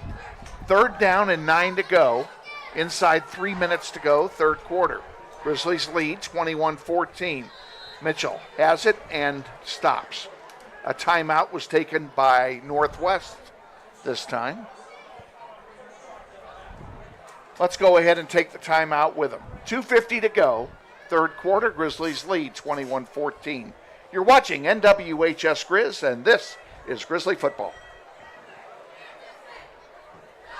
What does it mean when people say America is a land of opportunity? It means the power to discover, To redefine yourself. To improve yourself. To challenge yourself.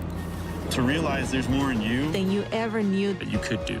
It means giving people an open field to explore what they do best. With the best tools, The best training. The best technology in the world. We bring out the best in the people who serve. So you can be all you can be.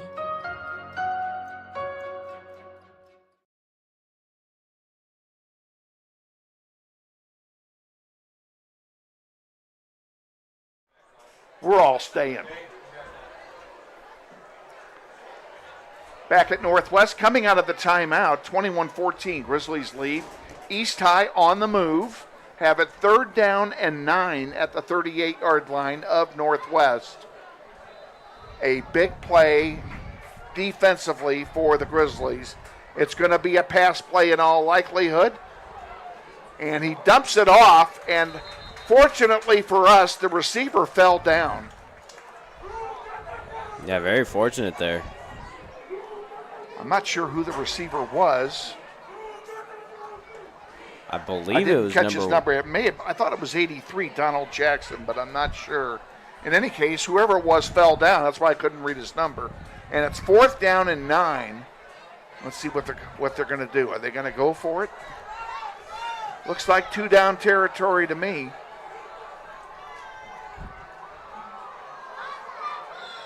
Mitchell by himself in the backfield, and now another timeout is called. And this one is called, I believe, by the Blue Aces. We'll keep it here. 4th down and 9 to go.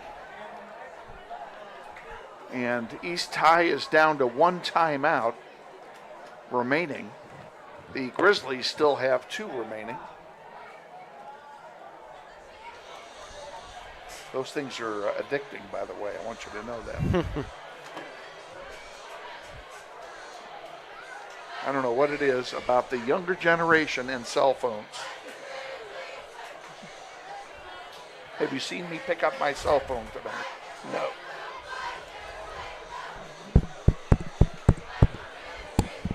Okay, we come out of the timeout. This was a 30-second timeout. It's 4th and 9, and East High is lined up to punt. They changed their mind.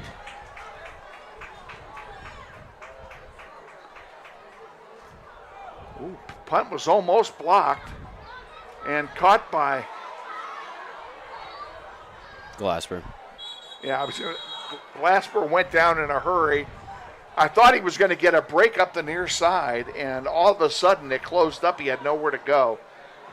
So it'll be 1st down and 10 to go for Northwest. They'll have the ball at their 16-yard line to start this drive, and that's about where they started their last drive that led to a touchdown, if I'm not mistaken. Yes, you're completely right, Kevin. And hopefully they can build on some momentum here because they just came off of a scoring drive, and then the defense also had put up a really good drive, not allowing any points, and it forced a punt. Yeah, I'd like to see them take charge while the wind is at their back. They have it for 2.5 more minutes. Here's a handoff up the near side. Cuts inside and picks up good yardage. I think he's got 11 yards on the carry. He only needed 10. Moved the chains. It's a 1st down. Now I'd say that run right there is definitely a momentum shifter. Just a good 11 or 12-yard run there from Deuce Bohannon. Great job from him. Handoff again. This one's up the middle, and as has happened so many times tonight, it goes nowhere. If he's lucky, he got back to the line of scrimmage. Yeah, it still surprises me that Northwest is still calling runs up the middle because just like you said, it hasn't worked all night. It hasn't worked all night. They just haven't been able to make it go. 2nd and 10. Ball's at the 28. Mason's at quarterback. Bohannon on the move. Mason keeps it, runs up the middle, jumps over the pile, picks up half of it. Good gain on the play. It'll be 3rd down, and 4 yards to go. A gain of 6 yards on the play by Jalen Mason. And they go quickly into the hurry-up offense again. Bohannon in the backfield with Mason. Now they look over for a play. Bohannon shifts to the right. Bohannon has it, and he's wrapped up instantly. 3 white jerseys grab him and throw him for a big loss. It'll be 4th down and 4 to go. 4th and 5 now to go.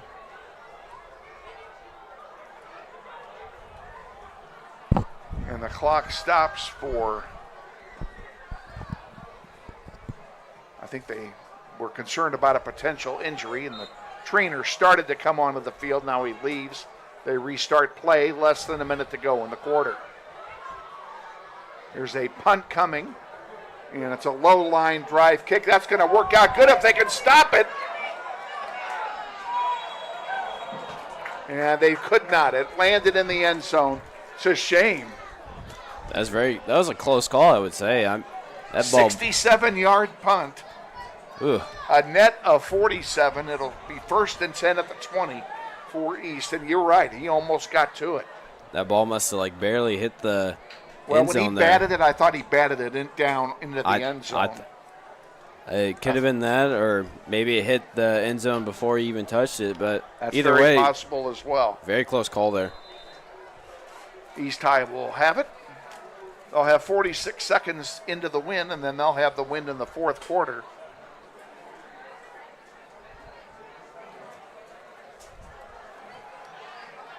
Grizzlies have the only score of the second half. And Mitchell is wrapped up. Down he goes. It's one of the few times we've been able to get Mitchell in the backfield, and is no other than number 21, Quavon Harris. We've called his number, it seems like, all night, and He's had a great defensive game for Northwest.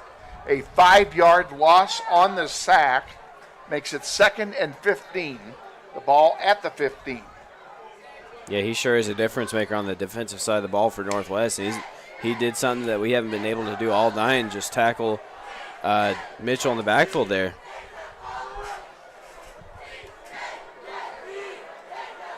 And they're going to wait for the quarter to run out, or are they? Now it runs out. And at the end of 3 quarters of play, it's Wichita Northwest 21, Wichita East 14. We'll be back with the 4th quarter after this timeout. Stay with us. You're watching NWHS Grizz, and this is Grizzly Football.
Back at Northwest High with Craig Kimmer, Kevin Arkin with you. Start of the 4th quarter.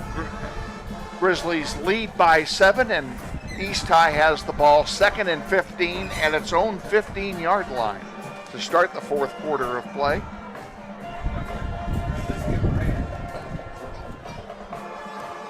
Coming back off of a sack, Marcus White is lined up on the near side. That's dangerous.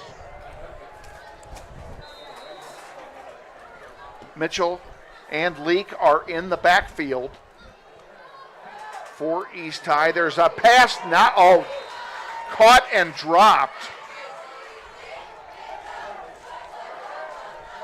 by Marcus White, and that should have been caught. And Marcus White is down. He went down. He did hit the carpet pretty hard there after that, so that will stop the clock and stop play.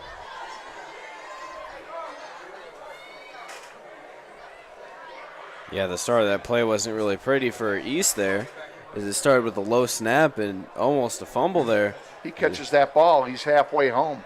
Yeah, and we were just lucky that the receiver dropped it there and didn't allow any extra yardage after the catch as well.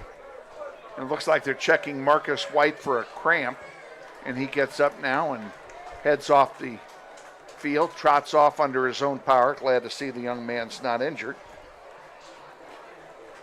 Getting back to the matter at hand, it's 3rd down and 15 for East High, and what a great place this would be, Craig, to get the big stop for Northwest.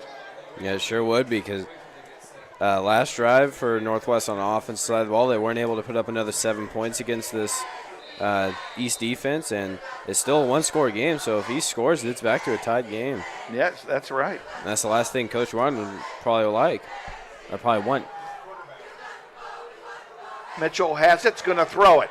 Now he runs up the middle, now he fakes, now he runs to the side, and he's in trouble, and he gets away from it, goes down. He's short of the first down, thank goodness.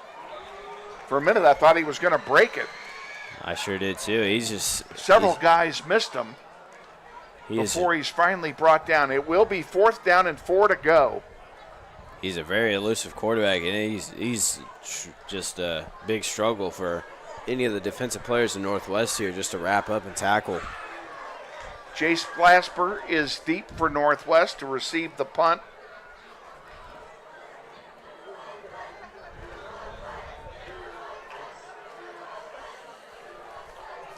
Off the foot of Porter Blanton, the punter.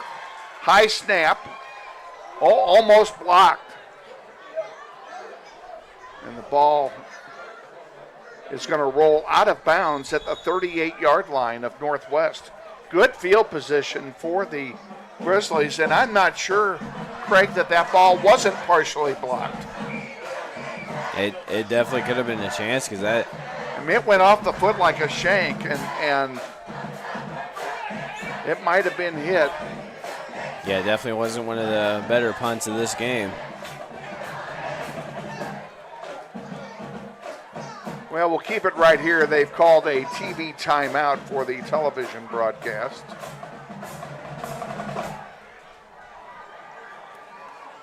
And they don't call TV timeouts for us.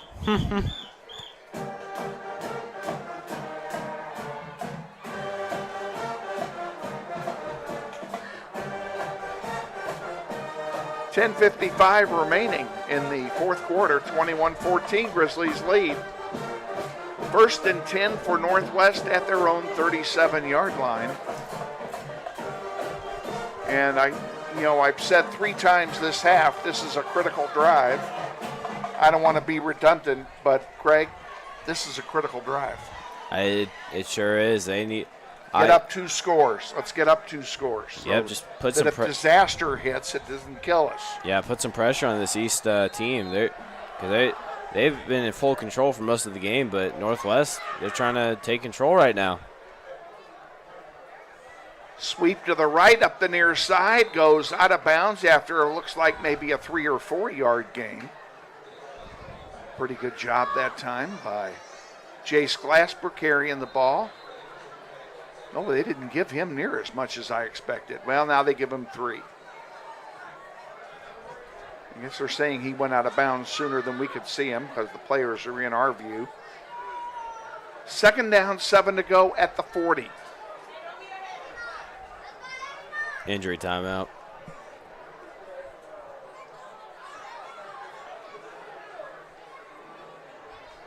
Oh, yeah. That's Shine Jones, number 4, the 6'1", 215-pound senior linebacker of East High that was slow to get up. He's getting off under his own power. And now we're ready to resume play here.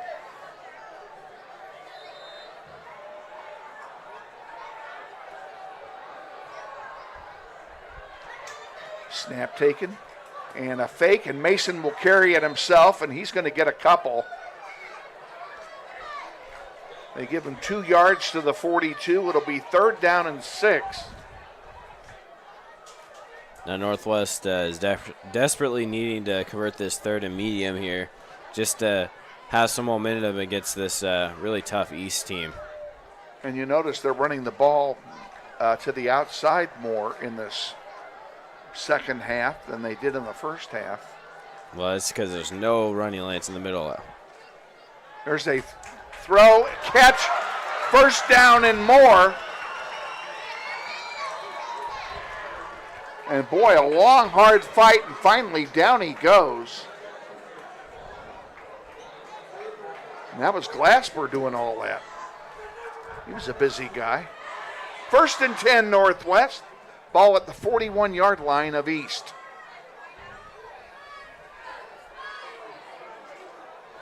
And on first down, they try the middle again, and very predictably, it gains nothing.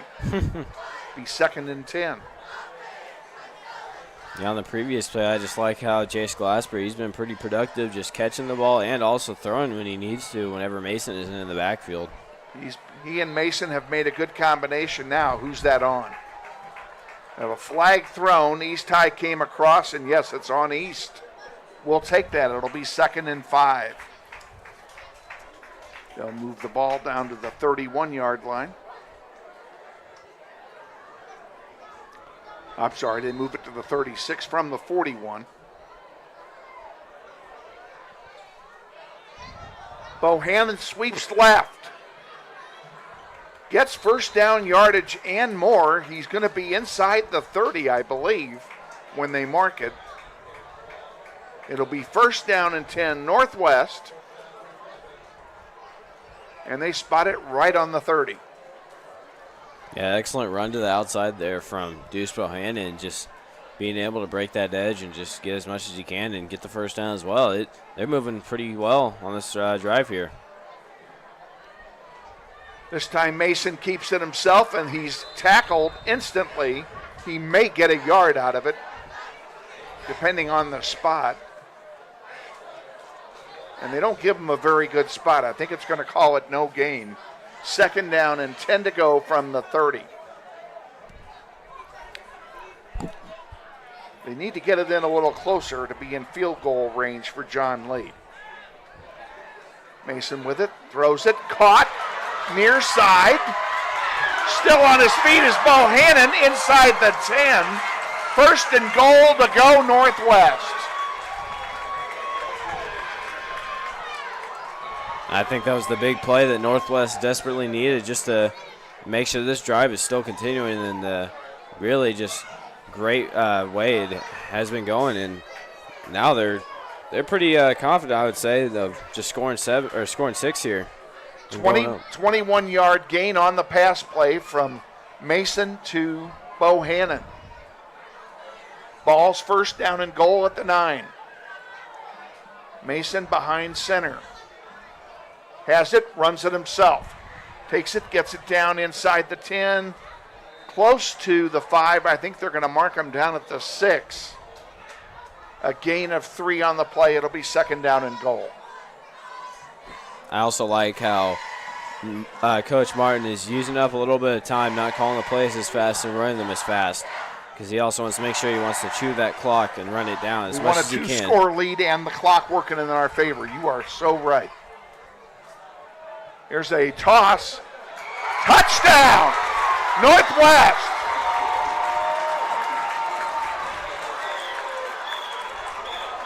Yeah, that was caught there. Chase Carter? Yep, it Chase is. Carter.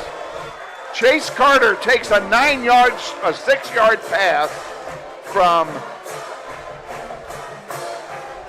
Mason to make the score 27-14 with the extra point still to come. Glasper will hold for John Lee.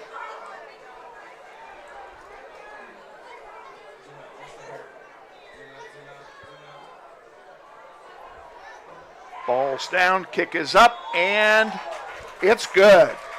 8:36 remaining in the 4th quarter, and it's 28-14. Grizzlies on top.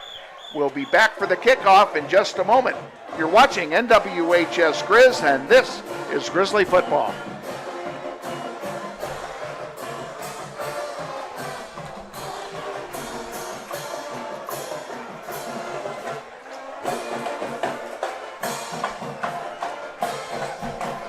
That was definitely the drive that we needed.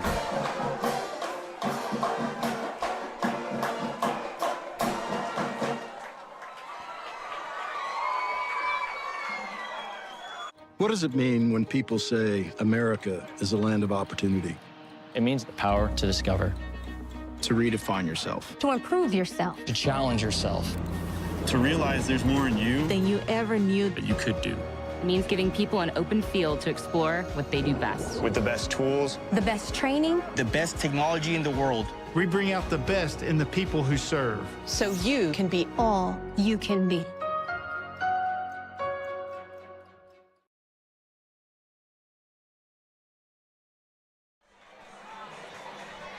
Back at Northwest, set for the kickoff following the touchdown pass, giving the Grizzlies their 2-score lead, which is what I've been wanting the whole half, was a 2-score lead, because this is a dangerous East High team.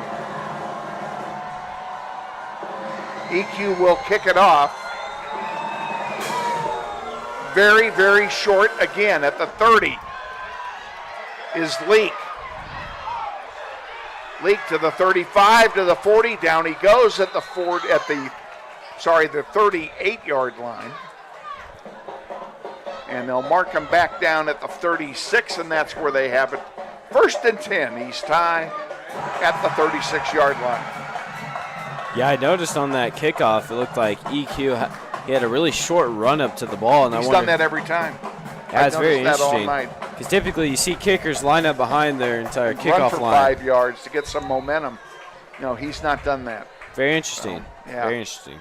I don't know. There's got to be a reason for it. I just don't know what it is. Mitchell and Leak in the backfield. Mitchell will keep it himself, and he gets big yardage, and he may go to the house. 10-5, touchdown. I don't see any flags. Remember that disaster I told you I wanted to avoid? Well, that was it. Well, that extra touchdown is kind of the safety blanket as of right now. A one-play drive for East High. That's very concerning for the Northwest defense. They're just giving up that easy one-play touchdown for East. 64-yard run for Deontay Mitchell for the touchdown. And I do got to say, as we've seen during this game, East, they sure have one heck of a weapon in that backfield. Deontay Mitchell, he's a dual-threat quarterback. He can throw the ball and he can run it. And it looks like they're going to go for 2 here. They are going for 2, hoping to get another touchdown later on. This would be a great time to get a stop. Deontay up the middle, and he walks in. And he gets the 2-point conversion. So the score with 8:16 to go in the fourth quarter. Northwest 28, East High 22. We'll be back with the kickoff after this. Stay with us. This is Grizzly football.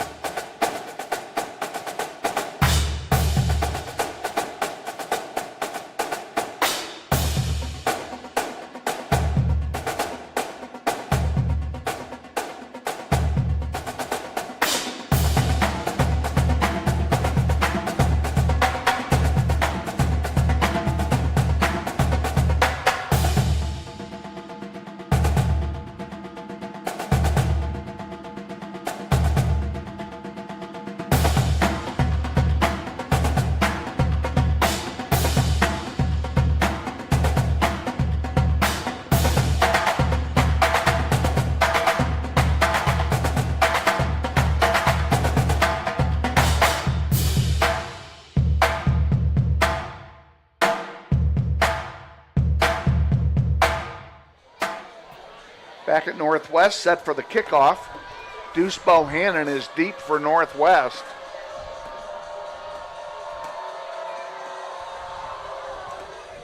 This kickoff there is a pooch kick out of bounds. Yes, we'll take that. Yeah, that was a very awful kick right there. I'm not sure what it looks like they were trying a pooch kick, hoping to pick up a loose ball. You know, quite frankly, that's a play we run all the time. So That takes us back to the days of Carson Arndt. He was the best at that. Pooching it short and letting one of our guys field it. So Grizzlies will have it 1st and 10 on their own 43-yard line.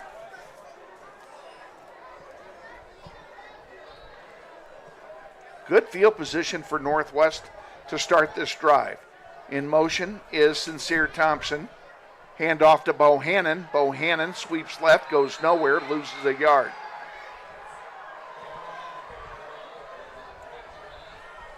Yeah, the Northwest, they're having a hard time just trying to find some momentum again, just trying to have a flow in their offense, and it's just being obstructed here by this very, very strong East defense.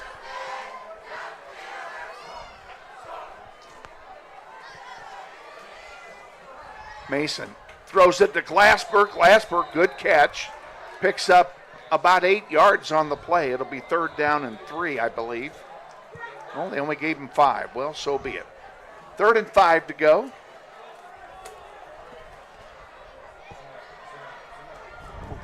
And no huddle for Northwest. Thompson in the backfield with Mason. Chase Carter on the near side. On the far side is Jace Glasper. And he's joined over there by Jayshawn Durding.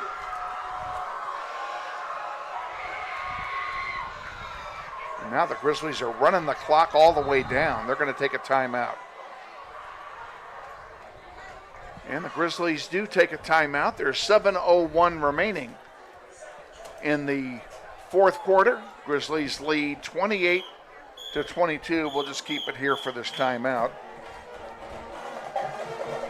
And a very important drive that we've just begun here, and a very important play on this drive for Northwest. They need to maintain, first of all, they need to keep the ball.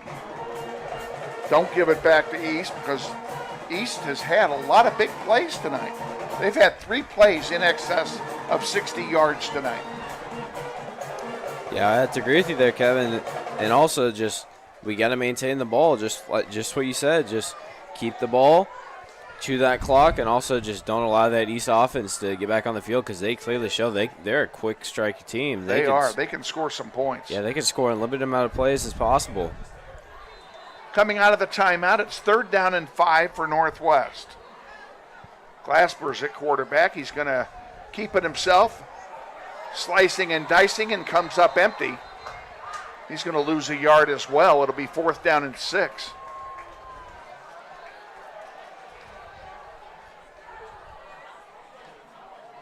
And the offense will stay on the field for Northwest. This is a gamble. It sure is. Although East High thinks we're going to punt.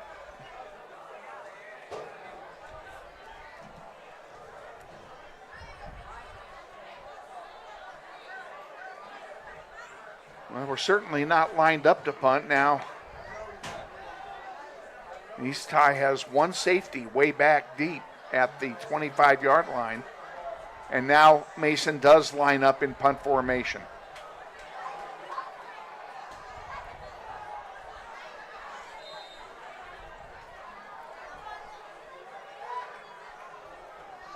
Good snap. And a low line drive kick is caught by Leak at the 25. He gets to the 35, a return of 10. And that's where East High will have it. 1st down and 10 yards to go. And we are a touchdown away from trailing. Yeah, definitely not the most ideal offensive drive for Northwest there. So they didn't really do too much with the ball, and they also didn't really take off much time. They only took about 2 minutes off the clock or so. So really they're relying on their defense to stand strong and not allow this East offense into the end zone. Yeah, the defense has been on the field way too long tonight. They sure have. Okay, on 1st down, Mitchell and Leak are in the backfield. He hands off to Leak up the middle, and he breaks through. 1st down and then some. He may go all the way. Now, he lost the ball. Did he lose the ball before he got to the end zone? Because if he did, it's a touchback. And they're lining up like it's a touchdown, and it is. Touchdown for East. He did? And they mark, you're right, they are marking him out of bounds at the 5, 1st and goal to go. Thank you, our executive producer, Mr. Monroe, for that info. 1st and 5 for a touchdown.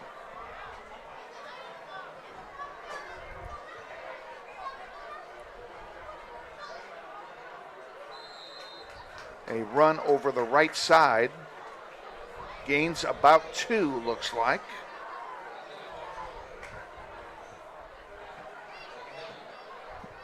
Second down and goal to go from the 4. A gain of 1 on the play. Can the Grizzlies do it again on defense? Yeah, the Northwest defense is really, they've been tasked with a rough assignment here, just trying to stop this East offense from scoring here at the 4-yard line. 5 big plays in this game have been expensive. Here's a handoff up the middle, and he walks in for the touchdown.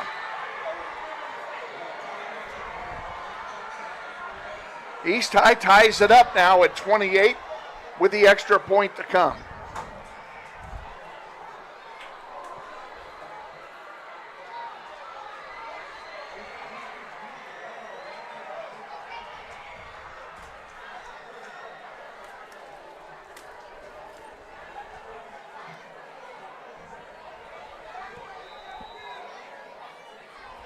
And I don't know if East, surely they're not going to go for 2 here.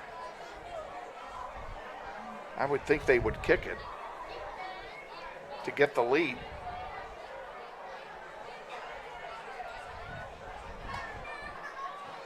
And they are indeed They're going for 2. All right. This is interesting. Up the middle. No, he didn't get it. He is stuffed short. And we're going to stay tied at 28, and I've got to tell you, that in my mind is a coaching mistake. Yeah, I'm going to have to agree with you there, Kevin. I'm not sure what was going through the coach of East's coach's mind right there, because I think the obvious play is just to kick the extra point and go up by 1, but I'm not sure what the point is of going up by 2. But yeah, they gain nothing by going for 2. But also just great effort there from the Northwest defense, stand up strong and not allowing a 2-point conversion to. We have an injury on the field. We'll tell you about it when we come back. 5:15 to go, 28 all. Northwest and East. We'll be back. You're watching NWHS Grizz. This is Grizzly football. What does it mean when people say America is a land of opportunity? It means the power to discover, To redefine yourself. To improve yourself. to challenge yourself. To realize there's more in you Than you ever knew. that you could do. It means giving people an open field to explore what they do best. With the best tools, The best training. the best technology in the world. We bring out the best in the people who serve. So you can be all you can be.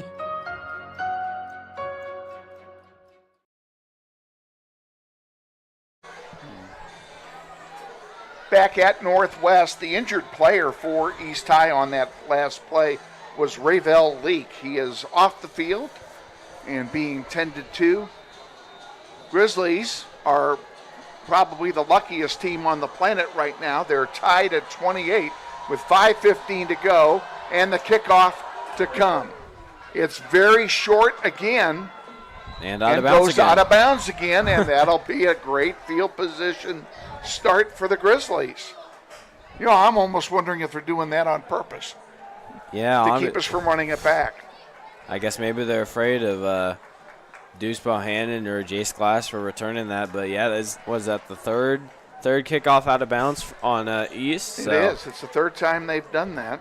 Very interesting tactic. Very interesting. Yeah, interesting indeed. It'll be first down for Northwest at the 35-yard line after the penalty. Now, wait a minute. What are we doing? We're lining up for another kickoff here.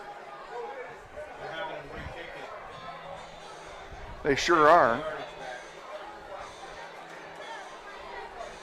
They're moving him back for a re-kick instead of accepting the penalty.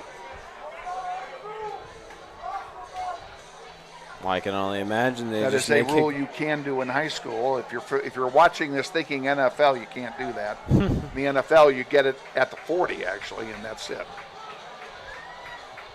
So they'll re-kick here with a 10-yard penalty. They'll kick it from their own 35-yard line. I'm wondering if they kick this one out of bounds, Kevin. I don't know. Deuce Bohannon is deep. He is standing at the 15-yard line. And this one goes all the way back to Deuce, and it goes over his head into the end zone. That'll be a touchback. And it will be first down and 10 for Northwest at their own 20-yard line. All right, 80 yards from pay dirt. They need to score, and they need to take 5 minutes and 10 seconds to do it. Yeah, I have to agree with you. That should be the sole goal right now. I'm not asking for much. That should be the sole goal for right now for Northwest. Just chew the clock as much as they can and also score.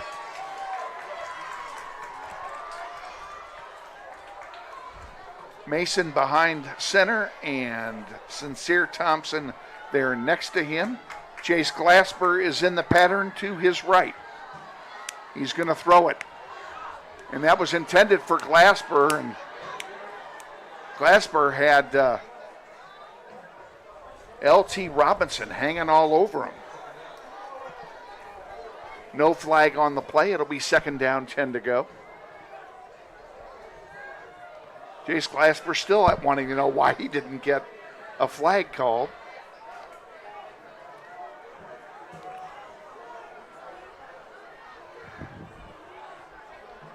We'll try it again. Same formation as last play. And that one is incomplete up the middle. Yeah, Mason had no time to process where he wanted to throw it because he had two white shirts in the backfield there. It's just was trying to dump it to Sincere Thompson. Yeah, Thompson got a hand on it, but that was all. So it's third down. Yeah, the protection broke down last play. It did.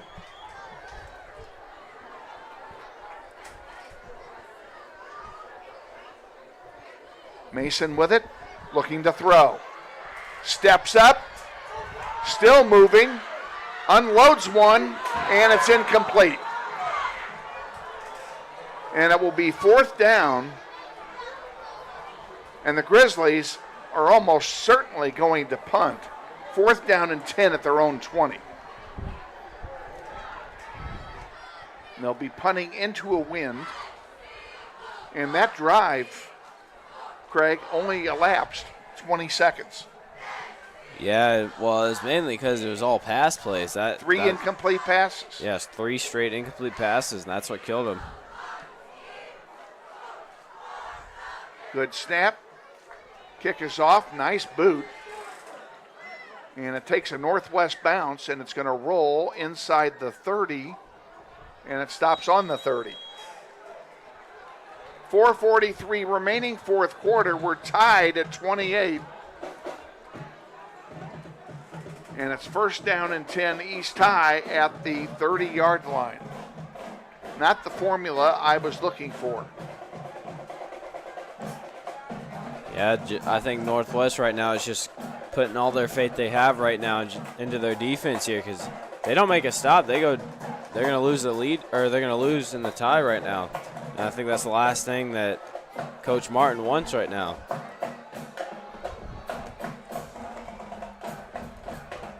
First down and 10, East High. Mitchell hands it off. Up the middle.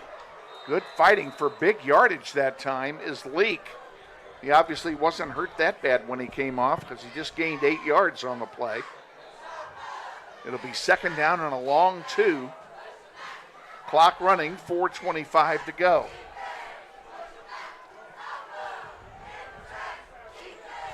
Now it looks like East is going to take some time off the clock, just make sure they're running the play they want. Well, what they want to do is they want to score without any time left on the clock.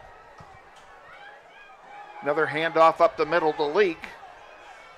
And he's going to be getting a gain of 3 yards on the play. That's first down yardage. Out past the 40 to the 41.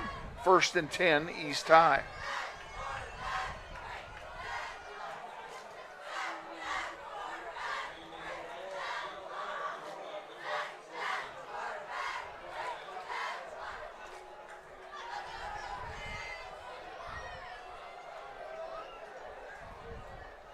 Mitchell and Leak in the backfield. Mitchell has it. He's going to throw it this time.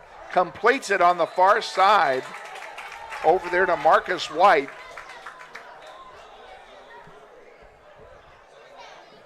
Yeah, Gain of 3 on the play, 2nd and 7. It looks like East is slowly moving up the field here, and that's a little scary if you're with Northwest here, because they keep moving up the field and they keep running the clock. Northwest is going to run out of time to go back the other way and score anything they can. Clock running, 3:30 to go in the 4th. Mitchell hands it off to Leak up the middle, big hole, 1st down. Across midfield to the 48-yard line of Northwest goes Ravel Leak.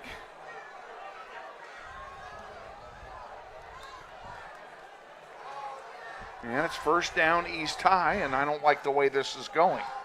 Yeah, it's great through there, Kevin. Up the middle, another big gainer. And the offensive line of East High is winning the battle in the trenches on this drive. Yeah, they sure are. This entire game, Northwest has just not found a way just to neutralize their running attack, because right now they need that. And our defense has been on the field too long tonight. Yeah, there's a lot of tired bodies out there, let's just say that. 2nd down, 4 to go. Ball's at the 42 of Northwest. Low snap, picked up, caught on the pass reception. Ashton White gets the 1st down inside the 35 to the 33. Clock stops with 2:28 to go.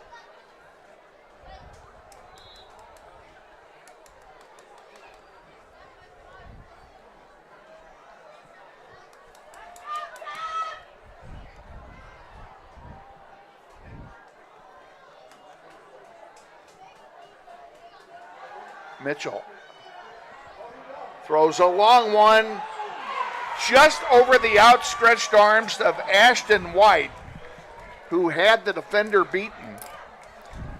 Yeah, that ball had 6 points written on it. Yeah, it sure did, Kevin. That was very scary there, because there was a Northwest defender very close to him, but he was beat. It was simply just an easy touchdown there. Just very lucky for Northwest that Mitchell overthrew the receiver there. Very, very lucky. Northwest crowd has gotten very quiet. Understandably so. They don't like the way this is progressing. Clock stopped, 2:06 to go. Mitchell and Leak in the backfield for the Blue Aces. Mitchell will take this one himself, goes around the right side, picks up a few yards. And on 2nd and 10, he's going to get, I think, 7 or 8. It seems like every time Northwest tries to tackle one of the ball carriers for East, it seems like they always gain a couple extra yards after the first initial contact with the defender. 3rd down, 3 to go for the 1st down. Ball's at the 26-yard line of Northwest. 3 wide outs to the near side. Mitchell takes it, hands it off to Leak. Leak gets the 1st down. Now, wait a minute. Do we have a fumble?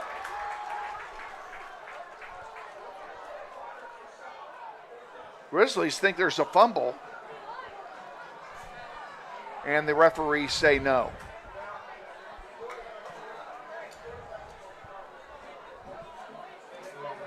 It would have been a big break there if that it was would have a fumble. been a big break. A fumble there would have been good.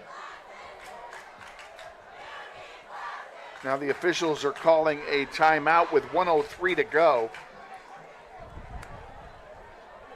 And they're saying it is East High ball. So there is no fumble. It's 4th down and inches for the Aces. The clock running, less than a minute to go. Northwest needs to stop if they want any chance of winning this football game here.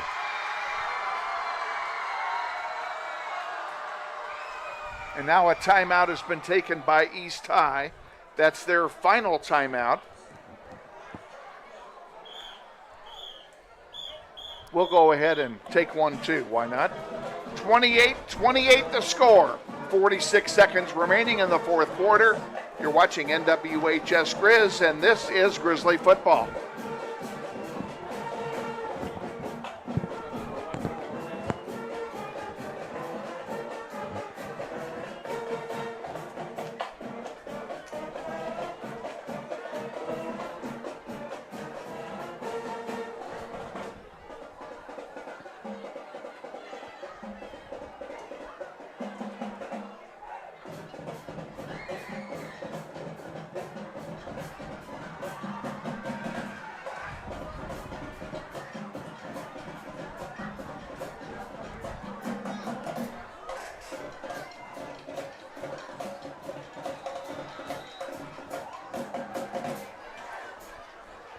Ready for the 4th down play, 4th and inches for East. Can the defense make the stop?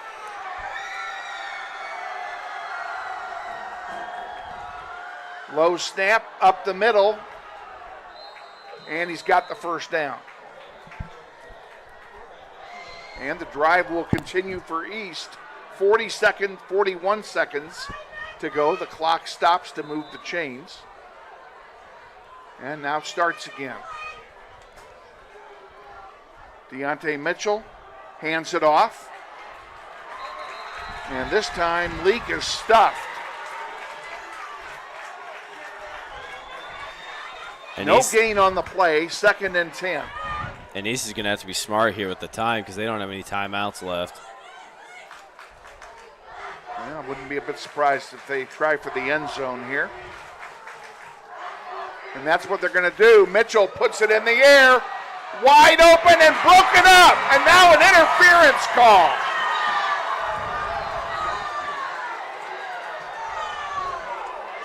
Jeremiah Harris broke up the pass, and they threw the flag for interference, and I'm sure it'll be called on Harris.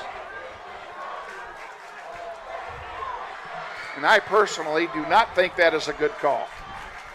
Yeah, and I see Coach Martin's out on the field He right now. doesn't like it either. Yeah, and he's heated. He is very heated. He does not like that call.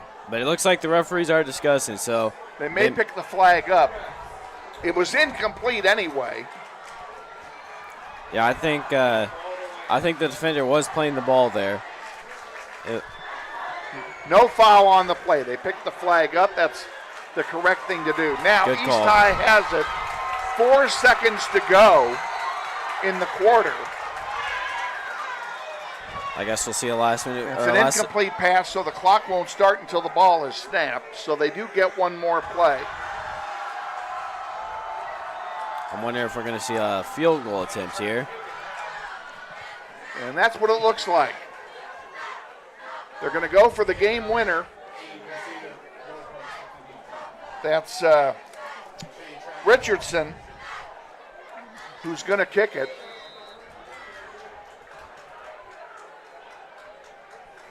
Now Richardson leaves the field and the offense comes back on the field. So maybe they're going to try a play in the end zone. That tells me they really have no confidence in that kicker. Now they're going to, I think we have a timeout called by Northwest. It is called by Northwest. That is their final timeout. And the Grizzlies are going to talk strategy on defense. The one thing you don't want them to, there's two things you don't want them to do. Complete a pass in the end zone or bust a long run. They've done both tonight. I agree with you there, Kevin. But I would say the play that East is most likely going to run, I would say, is just a pass play, which in that case I would say have 3 guys in the end zone, just set up on the defense. Just put 3 guys in the end zone just to start out the play. Because they have tried some long balls, just trying to throw it over the defense where we've gotten beat. So having three guys in the end zone will definitely help out those long balls. But also you got to make sure you got to contain the quarterback. Now we're both wrong. They're going to try the field goal anyway. Richardson on to try a 39-yard field goal with the wind.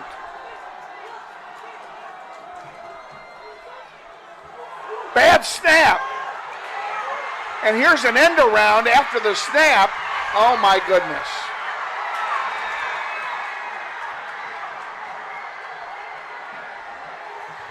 Is he out of bounds or did he score? I'm waiting for a signal, folks.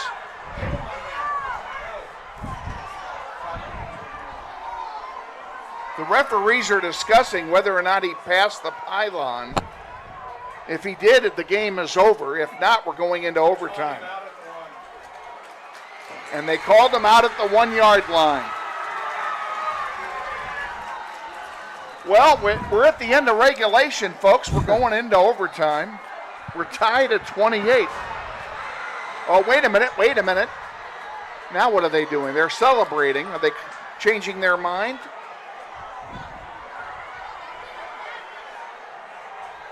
They've awarded the touchdown to East High, and the referees are leaving the field.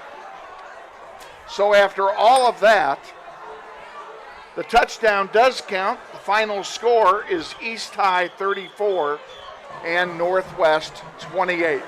Very disappointing night for the Grizzlies. Wow. All that on a busted field goal attempt. That is... Yeah, on a busted field goal attempt, they score a touchdown. So, it's one of those things, Murphy's Law was in play on that play here tonight. So the Grizzlies will fall to 3-1 on the season. And we congratulate East High on their second win of the season. They are now standing at 2-2 on the season. We're going to go ahead and sign off. For everyone in our crew tonight, our executive producer, Shane Monroe, and for Max Harbacek, Madeline Shirley, and Trey Quattlebaum, and of course for my partner, Greg Kamerick, Kevin Arkin saying, thanks for joining us tonight. Grizzlies fall 34-28 to East High. We'll see you next time.